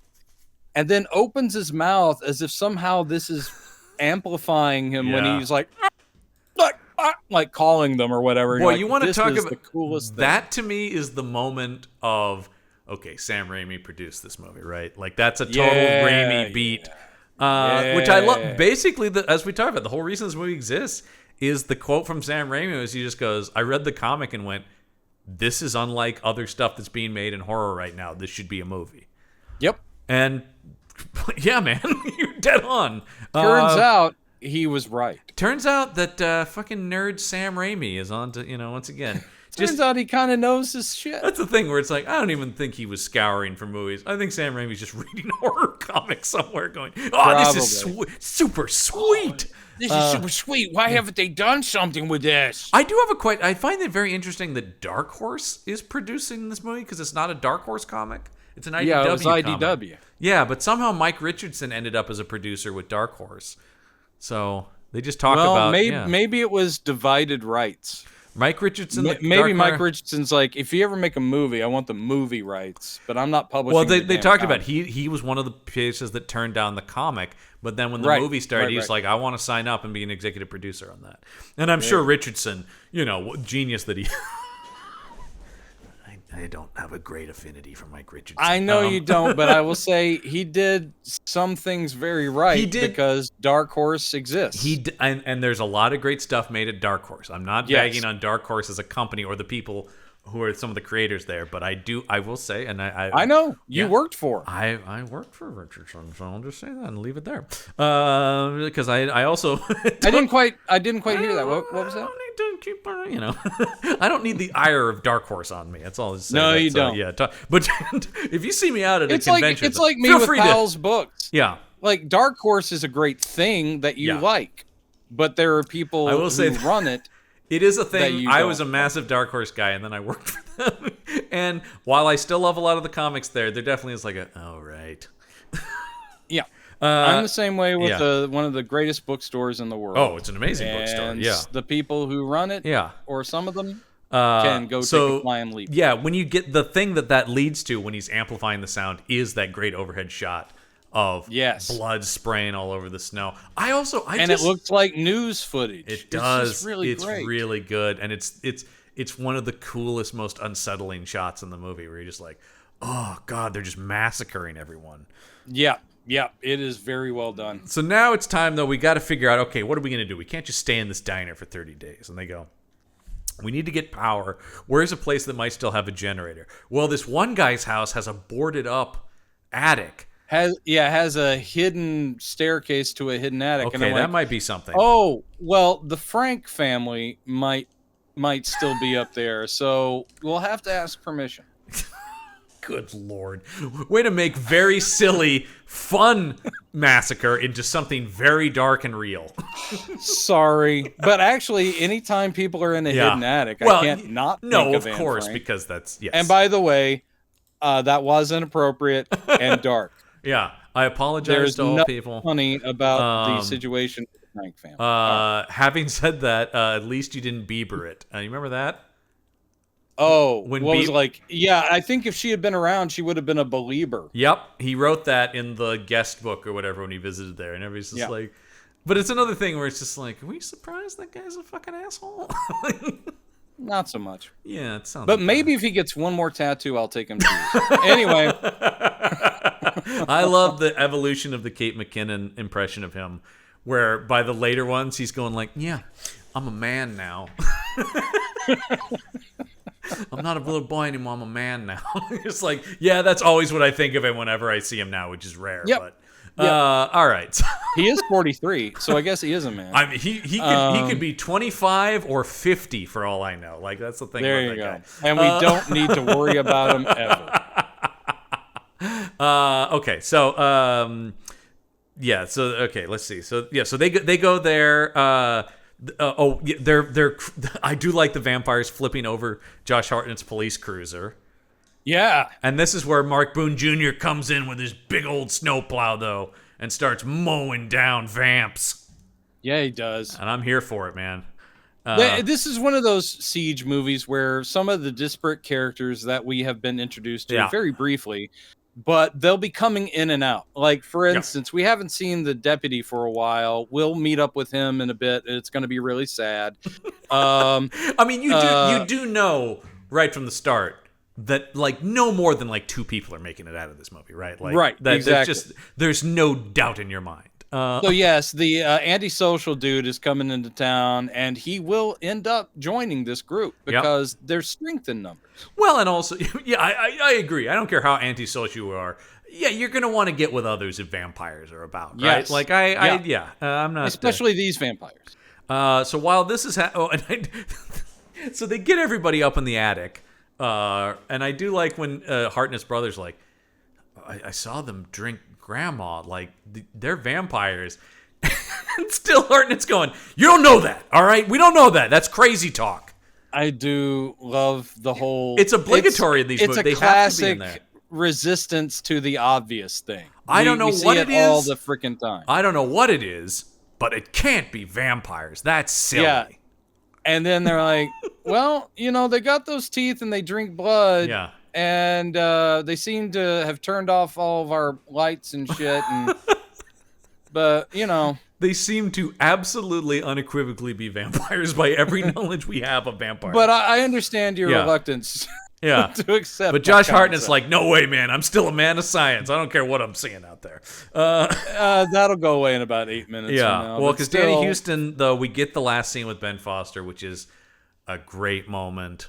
His death. He basically shows up while he's still at this point. He has been abandoned. Yeah. Like they're not protecting him at all. Well, no, I do love that Hartnett just leaves him chained up in the jail. So he's like, hey man, and I'm with him 100%. You went in with the vampires. You threw in with the vampires, man. Hey, you're on your fucking own, man. Yeah, you did this. And so his leader guy comes in, and again, it's great. Danny Houston does the whole, you did everything we asked of you. Hey, and he goes, and I promised you a reward. And then he just drains him, and you're like, oh, that's cold. Yeah. Slices his throat open with his nail, too. Yep. And then I, once again, because I'm a sick man, I do love just the sound of the blood hitting the ground. Like he's just... Wow, man, you are sick. Are you okay, buddy? I'm a twisted little fella. I'm a sick little fella. But the important thing is you own it. I do. You own it. I do. You get... so he's dead, which is... Yeah, like I said, there's just the right amount of Ben Foster's character in this movie. Yeah. Of course you get... You wouldn't be one of these Siege movies without a moment where everybody's arguing about what to do. Josh Hartnett is like, we should go here. And everybody's like, oh, why are we listening to Josh Hartnett? Just because he's with the fucking sheriff? And this really is where, good impression. Yeah. Again, I'm sitting there going like, did I just turn the movie back on? Great impression of random townsperson from 30 Days of Night. Yeah. Well, there's also man, I don't want to go through all the characters. There's the doctor guy. That's why I'm kind of just collectively giving them one voice. The doctor guy has the Alzheimer-y father who keeps asking about the dead wife. Yeah, and that's sad. She died a long time ago, Dad. And basically, he is the one that will keep jeopardizing them because they are trying to stay quiet in this attic. But every now and then he'll wake up going, we got to get out of here. And they're like, shut the fuck up, old man. Right. That was my impression of all the people. Well, because it's around this time that they're arguing that, yes, there's the woman screaming for help. They're like, we got to go out there. And I think, is it Hartnett who goes, no. Look at the roofs. And you can see. Yeah, he figures it out. Talk about the only downside of their plan is, you do have vampires on all the rooftops going like, they're gonna come out and get her.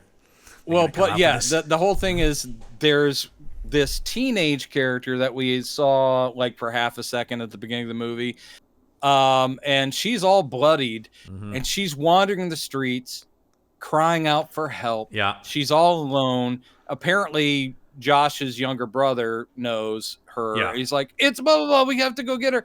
And they're like, and it is Josh Hartnett goes, no. Look at the roofs. Yeah. He goes, she's bait. Don't you get it?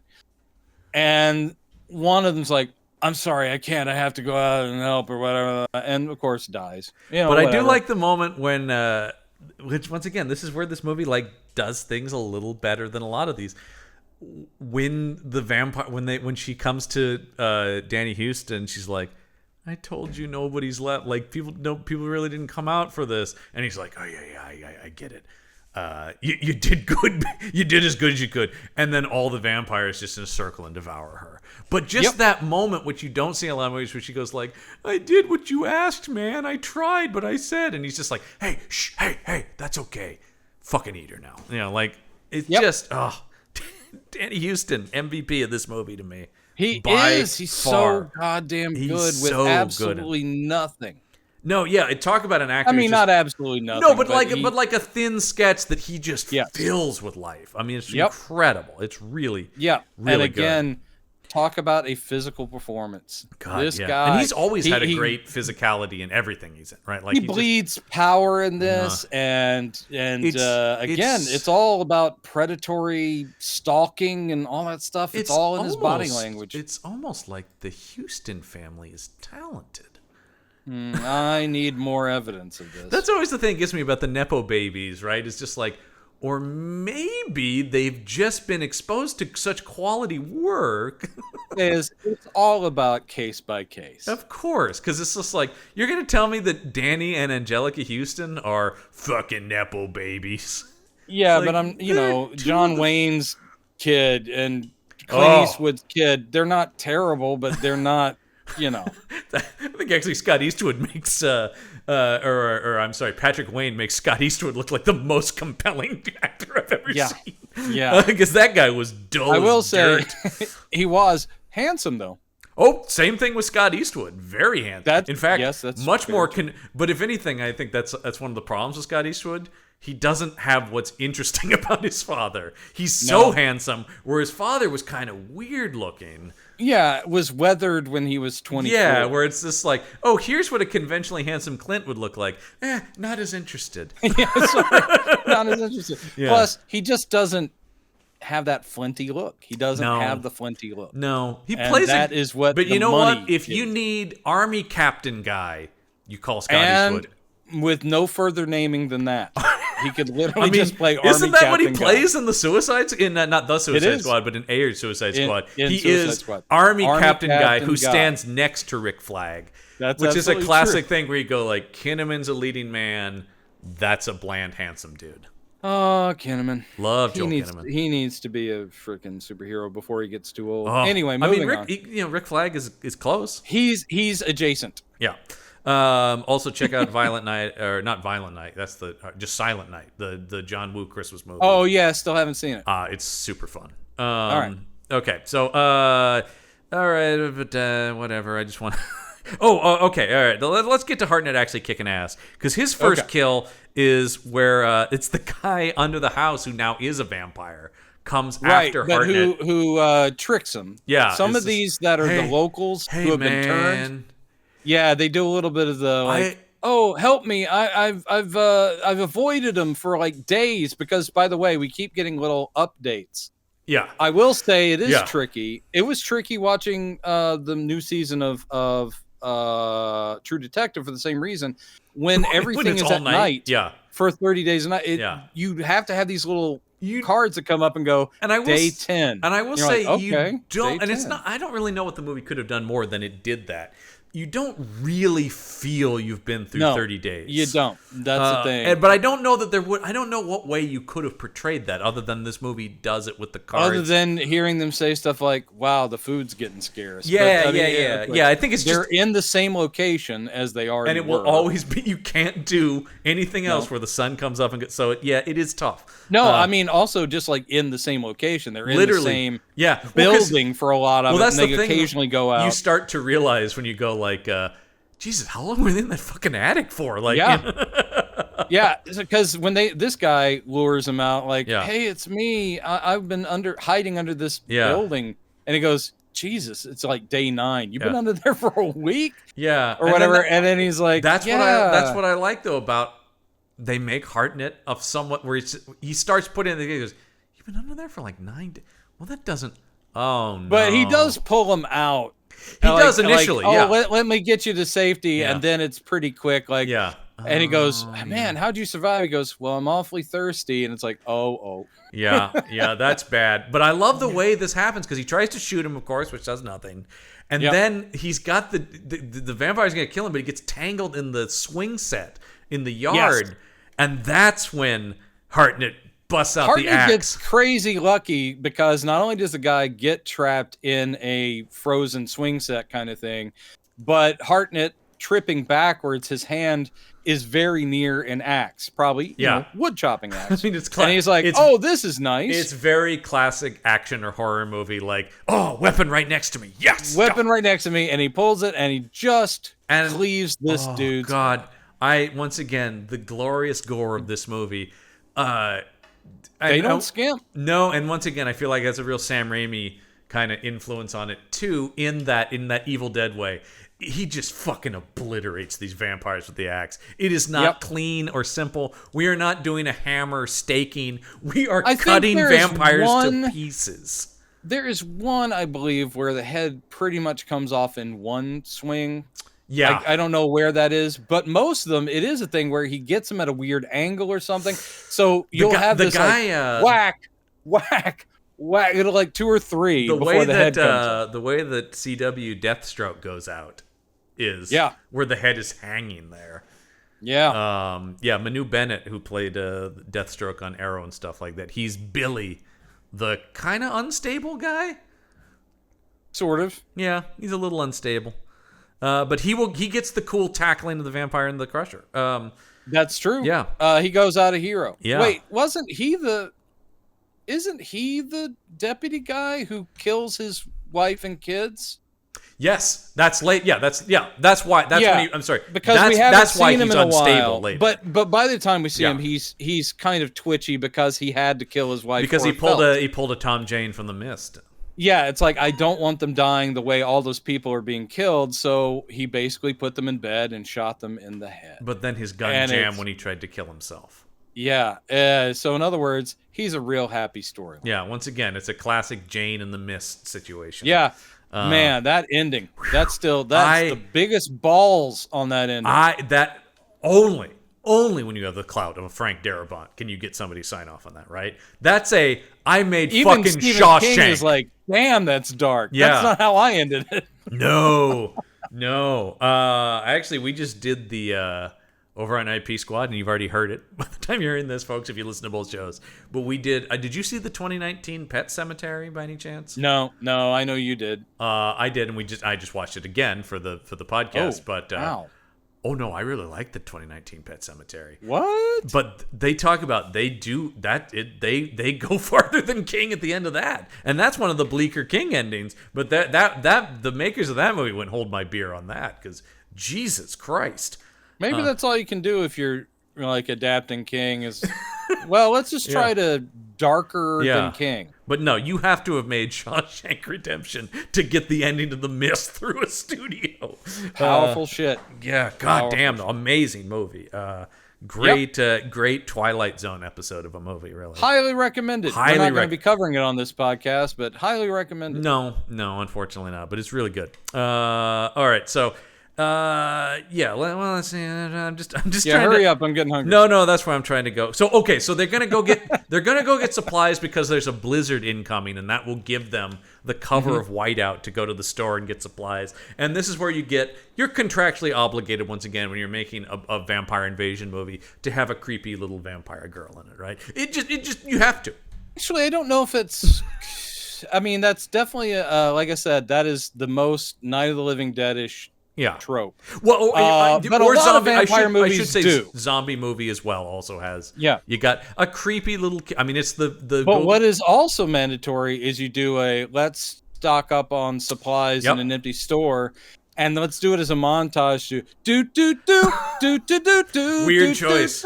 Weird choice in this movie. I was like, what is this? And they're like tossing each other Snickers bars and dancing around with Mountain Dew bottles. And singing into hairbrushes as you often get them set singing into hairbrushes. I was like, what's going on in Barrow? By the way, that's not in the movie. I love the idea of people who have been like, I thought I saw the movie. I don't remember that part. Yeah, we should have played it straight and not laughed, because then they'd be like, damn, what version did they get? What the fuck movie Director's cut. Yeah. The director's cut is exactly the same except for that. That was By the my way, when vision. I popped this is not anywhere near like we did Blood Rain last time. And, oh God! But this one I popped it into Letterboxd because I was like, oh, I never actually did a rating on this. Yeah. And it's just weird. We're up at the point now where the movie we're talking about right now, which we did enjoy. I enjoy this one, but it's sitting right next to There Will Be Blood. And I'm like going, just the dichotomy that these are like the same year. Yeah. Wow. A genuine masterpiece, and then this graphic novel adaptation, which is a lot of fun. Absolutely. But yeah, no, it is wild to think about. And it shows you just, use of resources, right? When it's just like, this could be the same year, but look at what, not even that much more. As we talk about, Blood Rain 2 cost $10 million. Okay, yeah, this costs 30, but 10 is not nothing. You could have done something with it. But it just shows you what talent and, how you smartly using giant like Uwe Boll. Yeah.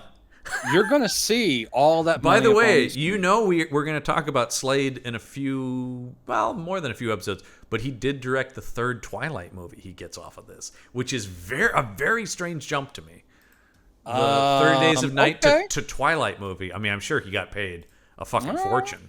But it is really interesting that he watch yourself, counts.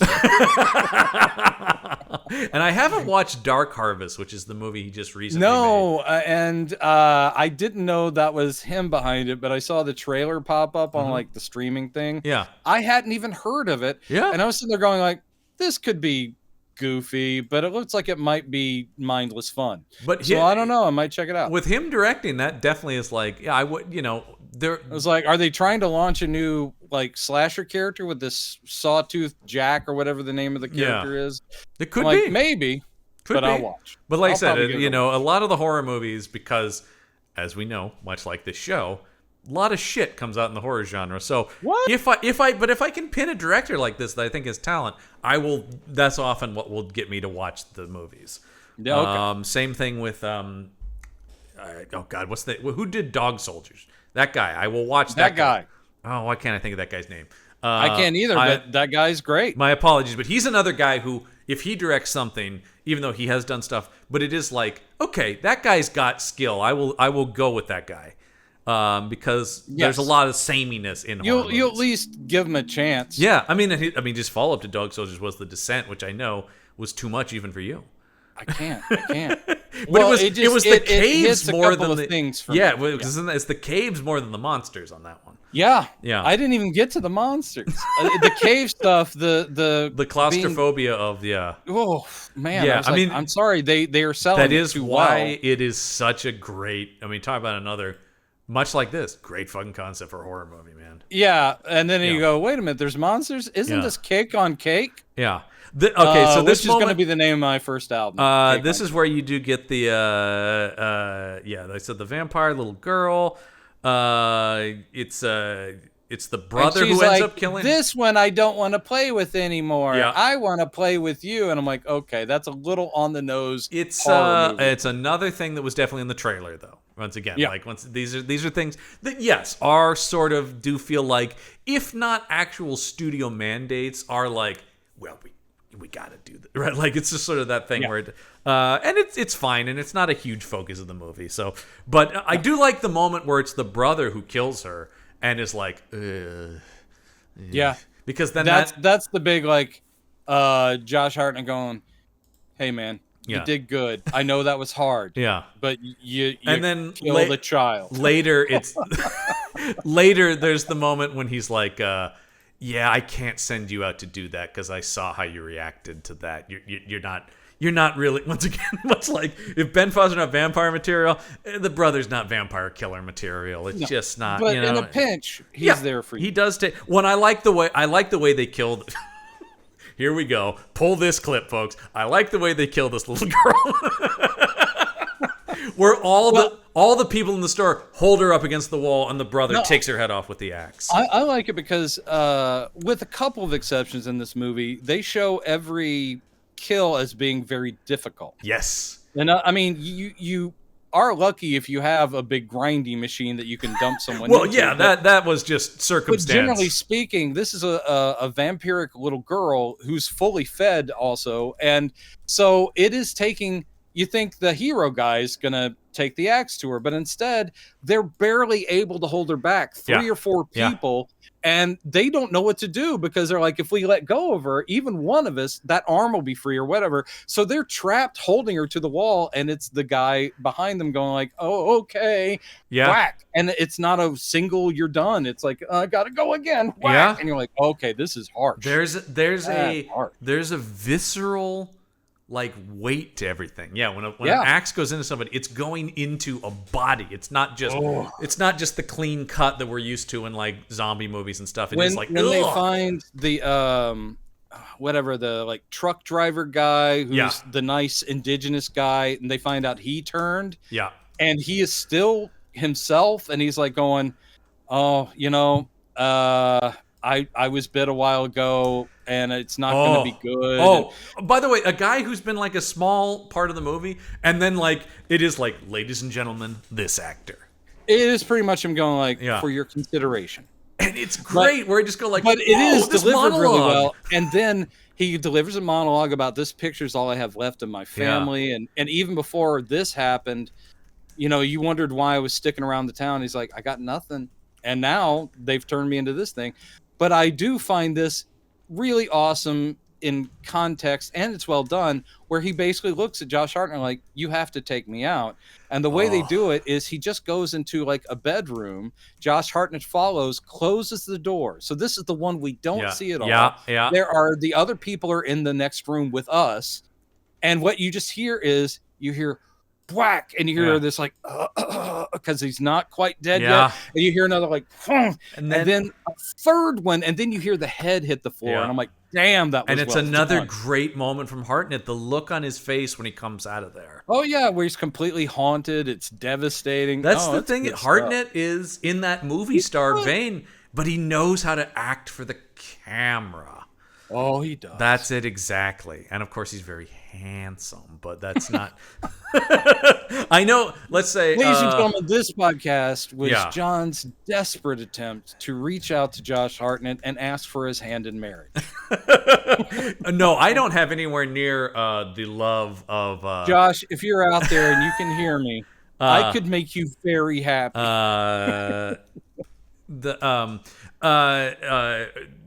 Patrick H. Willems, who I recommend a lot of his YouTube videos, used to have a Josh Hartnett podcast specifically, which I think was called Hooked on Hartnett.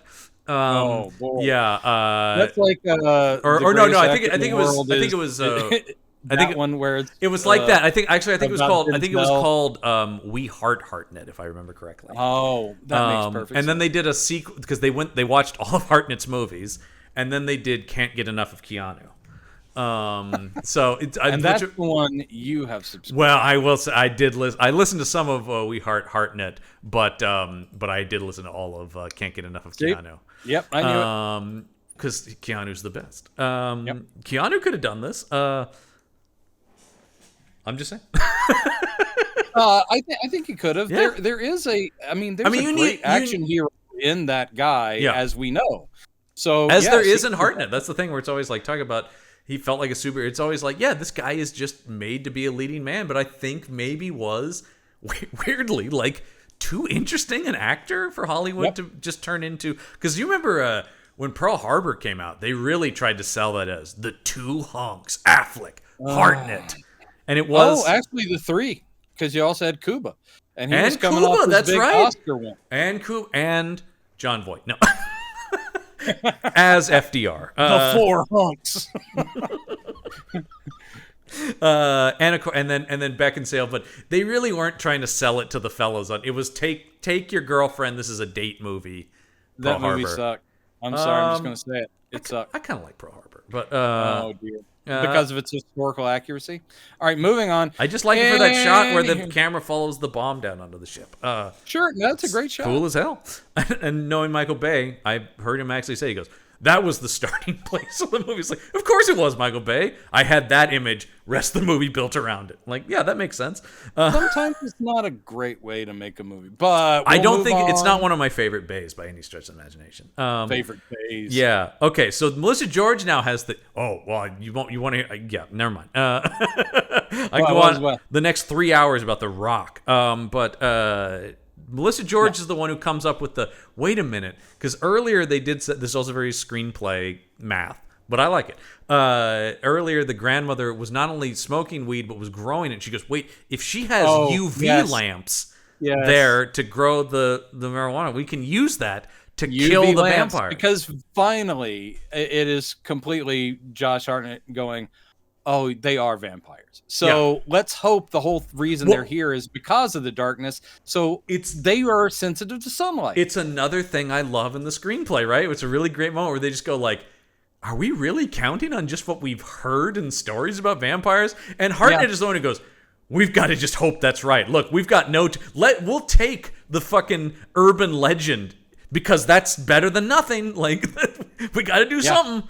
And this is the one. This is the moment where he says, "I'm gonna go get the UV lamp because, brother, I know you're not, and I'm faster than you, Melissa George, and my brother he's making is not himself kind of bait. Like, I will go over here. In fact, he does run out, going like, "Follow me, you bastards!" I think he's shooting his gun in the air. Yeah, and I'm like, would the vampires be like, "Oh, we should follow him"? Well, I don't. It's like they're the guys who set up a trap, and you're like, this guy is obviously baiting us somewhere. He has something that will hurt us. Well, why don't we go after the group that he left behind? They do. They are cautious though, because they don't all rush in at once. Because it's only the woman who gets the UV blasted on her. So there is sort of a moment. Is actually killed. They do. I do like that. They do follow him to the house, and he goes into the grandmother's house. But they all kind of wait outside, and there is sort of this moment of, particularly once again, on Danny Houston going, what's he up to in there? Yeah. And then it is. And he does. He plugs in the UV lamps. He's gone on his own so they can escape in a different direction. Are they running back to the police station at this point? Yeah. I can't remember. Yes. Or they're going to the place with the grinder. I can't remember. No, I think it is the grinder. No, it's the police station, because then she's going to hide under the. No, it is the grinder. Because that's the final place, whatever that is. It's such an action movie, murder factory. Yeah, right? Where it is. Oh, what we talked about. It's not this, but it's in the same vein as the classic action shelf movie climax in a sparks factory. Now, there's not sparks in this, but it is a factory that I have no idea what it is here for except to kill vampires at the end of it. I'm sure I'm going to give the movie credit that they did explain it, but again, because there is a scene where there is a scene early on when he's sort of doing his rounds as the sheriff where he checks in on it. Right.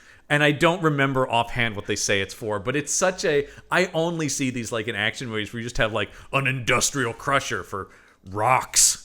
Right. We talked about the movie Raw Deal. Yeah. The movie Raw Deal with Arnold Schwarzenegger has an ending with a rock crushing machine for no reason other than for Schwarzenegger to throw a guy into it. But you're like, there appears to be a machine that crushes rocks. And he goes, I have a crush on you. Right? Isn't that the line? I'm joking. It's something in that vein, though. I'm totally just making that up. But he does have. It seems like something that was. Yeah, he does have some sort of one-liner, of course. Yeah. But in this case, so he gets to the granny's place. By the way, the grandma's long gone. She was killed in the police station. Yeah, she was off screen. In fact, the only way we know she died is that's where the boy was talking. The brother was talking about. Right, they must be vampires because I saw them drink. They killed grandma, and there is a huge blood stain on the wall. Yeah. So they did her dirty. Anyway, and I'm okay with not seeing that old lady. Yeah, devoured. no, I'm totally fine with that. Yeah.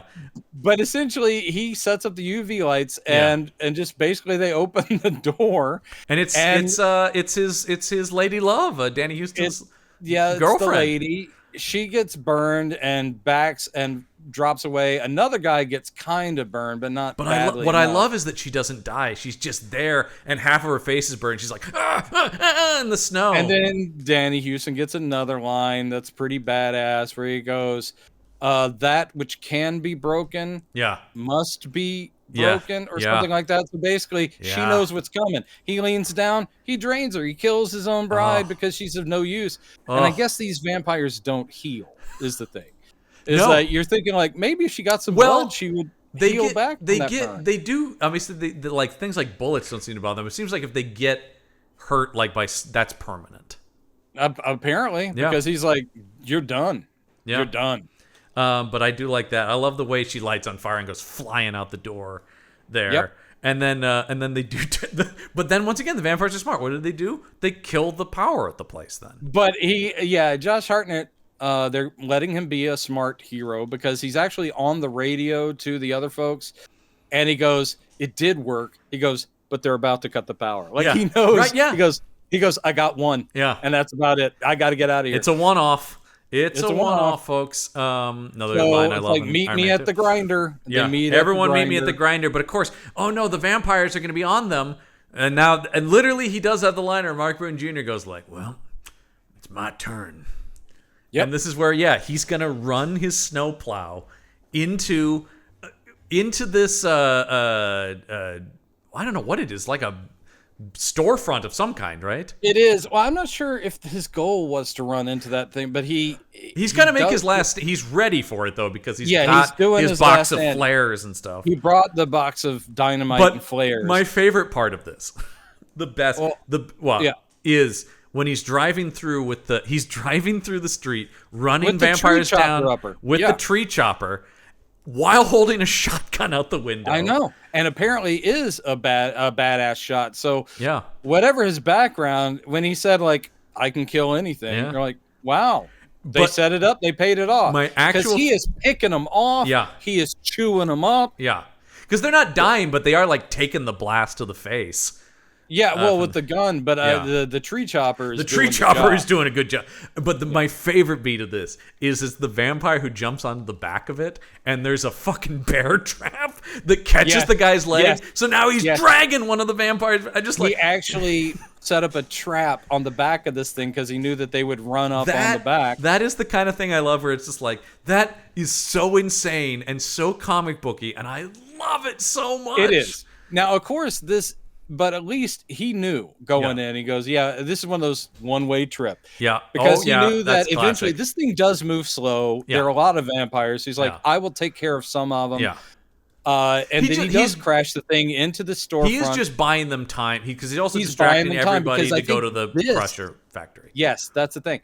So they start flooding in because they're like, we've got them. And he's already wounded because he drove this thing through a storefront. Yeah.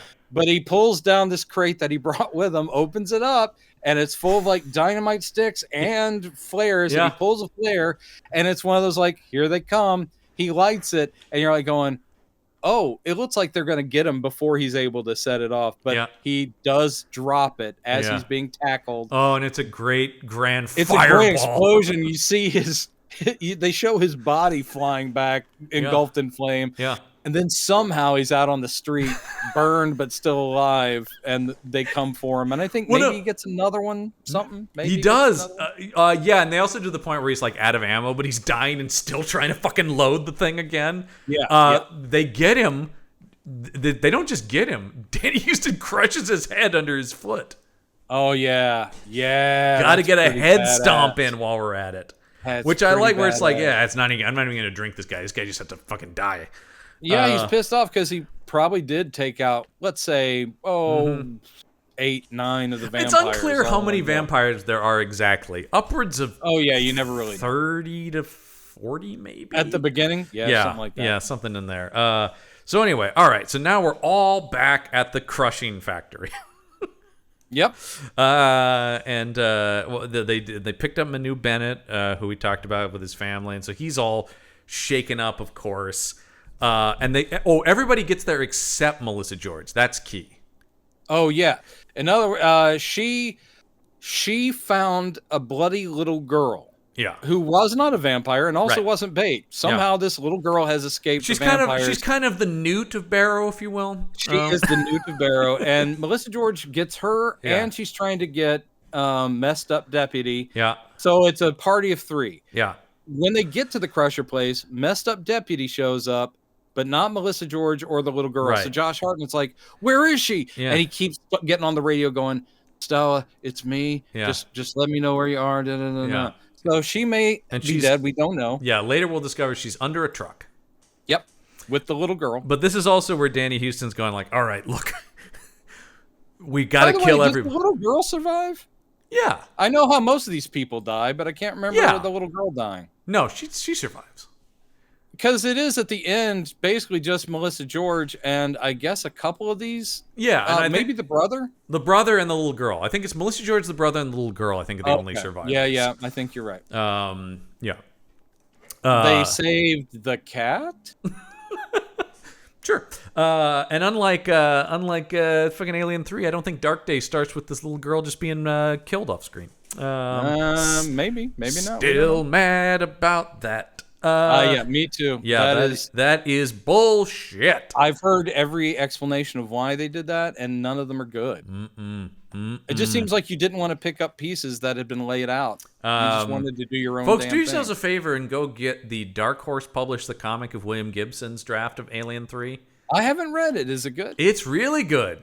The weird thing about it is they were in contract negotiations with Sigourney Weaver, so they were like, maybe kind of sideline Ripley for this one. Really? So it's a Bishop and Hicks adventure. Is Ripley dead or just No, Ripley is off screen because the whole idea was like, we may not be able to get her for this, but like see that she's doing something so when 4 comes out, they can meet back up with her. At least it's using the characters that were set up. And it's all at a weird space mall. It's all like the whole thing is about like consumerism and it's pretty interesting. I don't know that it would have been like an amazing movie, but it's a pretty good little sci-fi story. I like it. All right. Anyway, and it's certainly better than what they made. So, all right. I'm gonna keep doing that with my voice. All right, sure. But yes, this is where he's talking about we got to destroy this town, scorch the earth, so no one knows that we're vampires.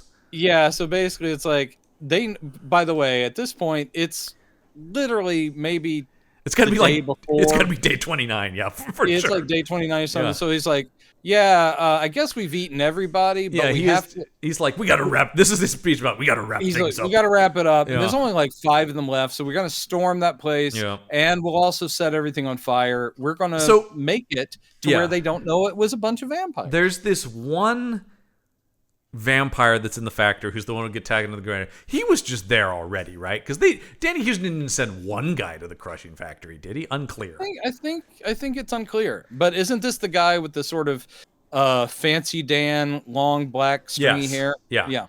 Because he's trying to kill everybody, and it is CW's Deathstroke that tackles him into the... And you're just like... You're just calling this guy CW's Deathstroke. I actually thought he was a pretty decent Deathstroke. He was a pretty decent TV Deathstroke. Yeah. I mean, look, that's still, even as recent as that was still a time when in the pilot of Arrow they showed the fucking mask, and I was like, what? We were desperate for content, man. I just couldn't believe that they put Deathstroke's mask in a show. But yes, the deputy, the sad deputy guy, he tackles this guy into this is his big heroic move. Yeah, because actually the vampire's doing pretty good. It looks like he's about to take some people out. Yeah. So, deputy shoves him into the... and it's great. It's a full-on, like, screaming run. And not only does the vampire go through that thing, he is thoroughly ground up. When deputy comes out, my friend. Half of his arm is gone, so he lost part of himself, and he's like, ah! He's doing a really good death scene. Really good death scene. So much blood. Screaming, and he's like, ah! And Josh Hartnett is forced to take his head off. And hits him with the axe. And then, his head never fully comes off, actually. It's still just hanging there a little bit, but he's dead. Ugh. Gnarly. Very gnarly. This whole movie, gnarly. That is my... If there's the one-word pull quote on the poster for me, it just says gnarly! ! I think it would be gnarly. Yeah. So then Melissa George is on the radio. She's under the truck. The sun's coming up tomorrow. And she goes, I don't know. I don't know if we can hold out here. And, of course, he wants to save her. But then the big thing that gets him to fully do his plan, she goes, they're dumping oil everywhere. And he's like... And he puts it together. Once again, they make him smart. He goes, they're going to burn the town. People would just think this was an accident. Yeah, he's like, they broke into the pipeline. Yeah. He goes, they're going to burn the whole town. Yeah, he's aware of it. And how is he going to take down the last of the vampires? Pretty quickly, he puts this plan together. He pretty quickly does. He goes, and I love the idea of how he does it too. Where he's like, he goes and gets a syringe full of vampire blood. He gets it from Billy. He gets it from the deputy who was turning when he threw the guy into the chopper upper, which is why he had to have his head chopped. So he draws blood from the dead body of his former deputy friend. Then he injects it in himself, basically telling them, they're like, don't do it. He's like, dudes, I know that I'll still be me for a little bit. Yeah, and I've got to use that long. The only way to fight them is with their own power. And this is the end of the comic, and I remember reading the comic and just thinking, this is so badass that he's just like, I'm going to make myself a vampire and finish these things. Yes, indeed. And it's very good. And in the comic, there really isn't a Danny Houston vampire. They really are just sort of collective. I mean, there maybe is a... yes, but there's a centralized sort of bald one that's kind of Nosferatu-y. Yeah, but I don't think he ever get the name. No, and he doesn't have quite the same He's sort of the just representative of them. Yeah. He doesn't have quite the leadership of this. So, like, in the comic, he goes out and fights all of the vampires. Yeah. Whereas here it is like... And yes, here he just faces down the main guy. I love the way that they show his veins start to get dark and in his arm and stuff, and Hartnett playing it like it's and burning his eyes him. Go black. It's the same thing. Yeah. He's like, all right, guys, I'm a vampire now, so you guys stay in here. I'm gonna take care of them. Hope it works. And so he goes out there, and yes, it is maybe my other favorite line is the one who fights. Yeah, because Danny Houston's character is actually like, wow, I didn't see this coming, and he's like, nice. All right. You know, head to head with the only guy who's given me a hard time. Over hundreds of years, 30 days of night. Yeah, over hundreds of years. I've seen a lot of shit, man, but I've never seen anybody do that. That's crazy. Wow, you're crazy, you turned yourself into one, and you want to fight me? This is nuts. Everybody, this dude's crazy. He's nuts. And they throw down. But what I do like about this is Hartnett gets the shit beaten out of him for most of it. And I think really the thing about when you talk about him going out like a punk or whatever, I think it is hubris, though. It is like him going like, look at this. And that's the only way he gets the opening for the sweetest kill of just putting his fist into his mouth out the back of his head. Oh, you love to see it. He literally just punches through the back of the guy's head. Oh, it's so good, and the effect is great. It's well done. It's and really it well has done. gross sound effects. Yeah, it's great though, and it is. And I remember seeing this in the theater, and people did cheer because it is the shark getting blown up at the end of Jaws kind of moment. We're just like, oh, we fucking hated that guy the whole movie, you know. This was a little awkward with him shoving the oxygen tank into Danny. I did think Houston's they mouth. really had to work hard to make that make any sense, but Yeah, but I mean, again, kudos. Kudos, yeah, It worked. They did it. And so yeah, and then what's great kind of is at the ending, not saying it's not anticlimactic, but at the same time, the rest of the vampires aren't killed. No. They just back away.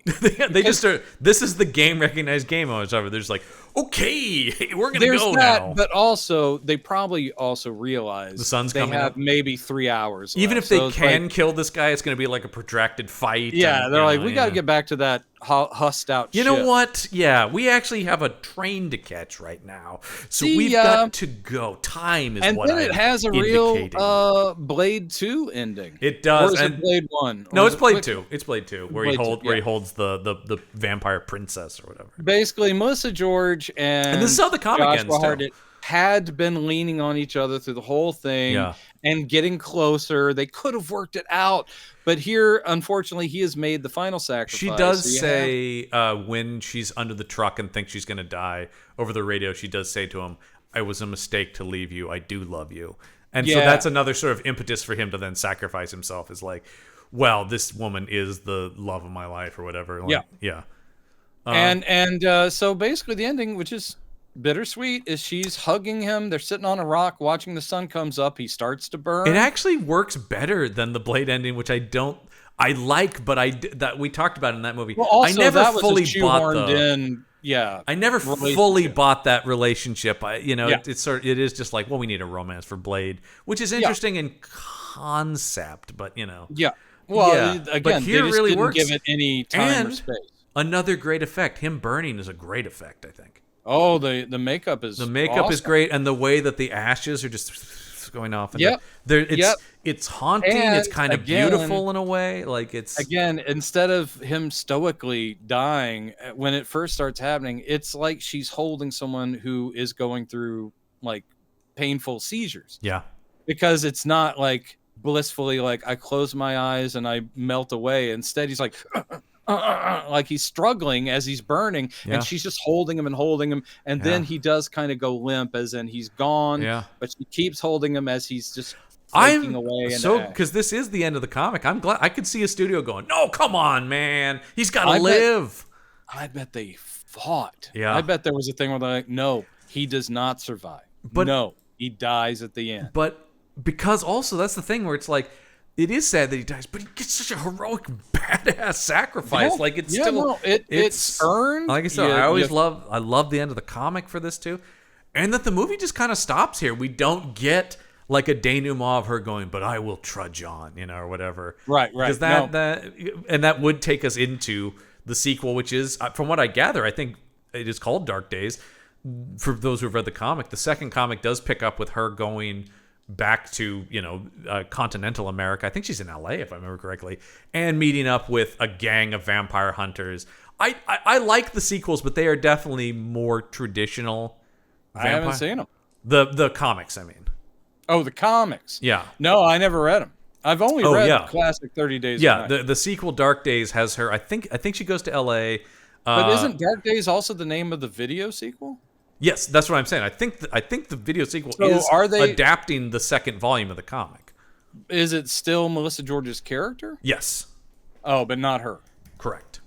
Okay. It's not Thank the actor, but it is still the character of Stella. All right. And so I think it is still the same plot of her going and meeting up with a gang of vampire hunters and, sort of tracking the vampires I'll back be to where going they into came it from. blind. Yeah, I don't know. And like I said, I enjoy all the other volumes of the comic, but they definitely don't have the like, wow, what a great idea. From here on, it is like, all right, now let's go fuck up some vampires all around. the world. Yeah, continuation thing. Yeah, You're a it's- new Van Helsing or Buffy. Go right. kill And, 'em. and like that, that's fine, but it is definitely more standard kind of stuff. Yeah, I loved the crossover with Whiteout. Actually, it's a joke. I still love the fact that two of the big indie comics of that period were both about Snowbound. Strong women somewhere snowbound.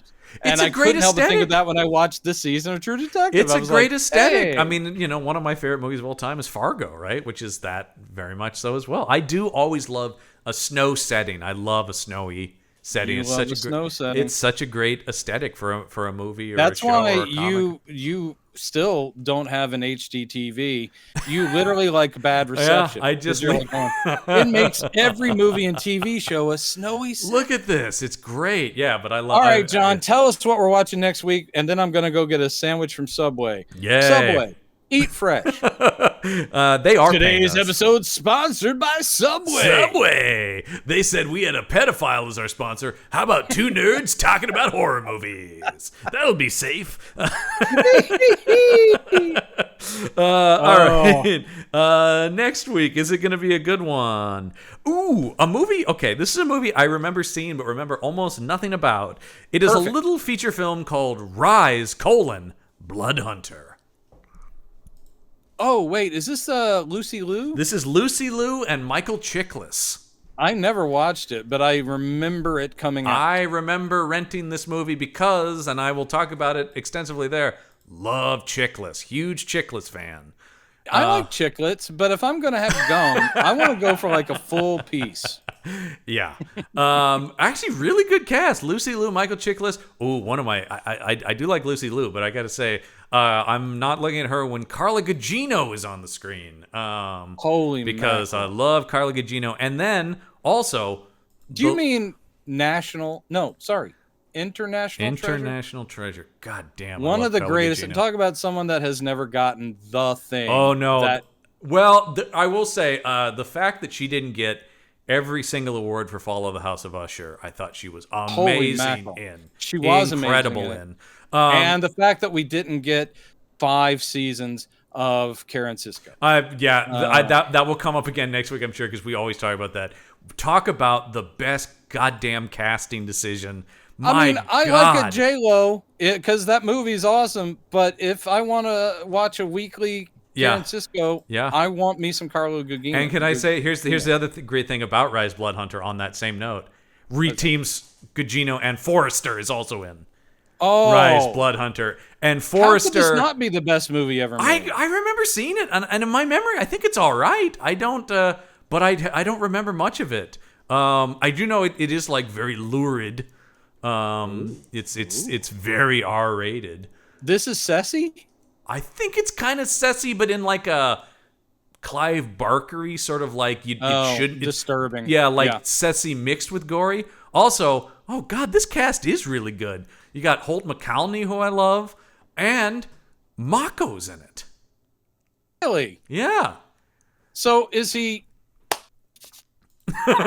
Is he healing anybody with his magic touch? He's healing, and I hope he narrates and tells me it is a time of vampires. Really, he's the only good thing about Conan the Destroyer.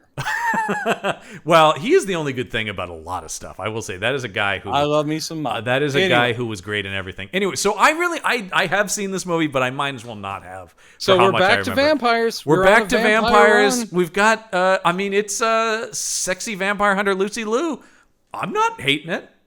Well, we'll see. Yeah, I'm not hating that idea at least.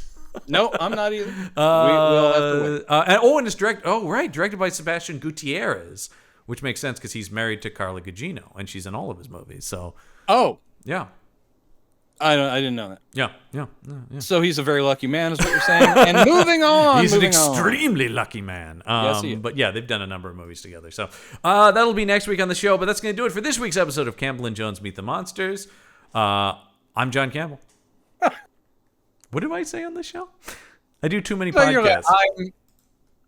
I do too many podcasts. I forget who I am. Anyway. And I'm Brendan Jones. And remember, there are such things as monsters. Do do do do do do do do do do do do do do. 30 Days of Night.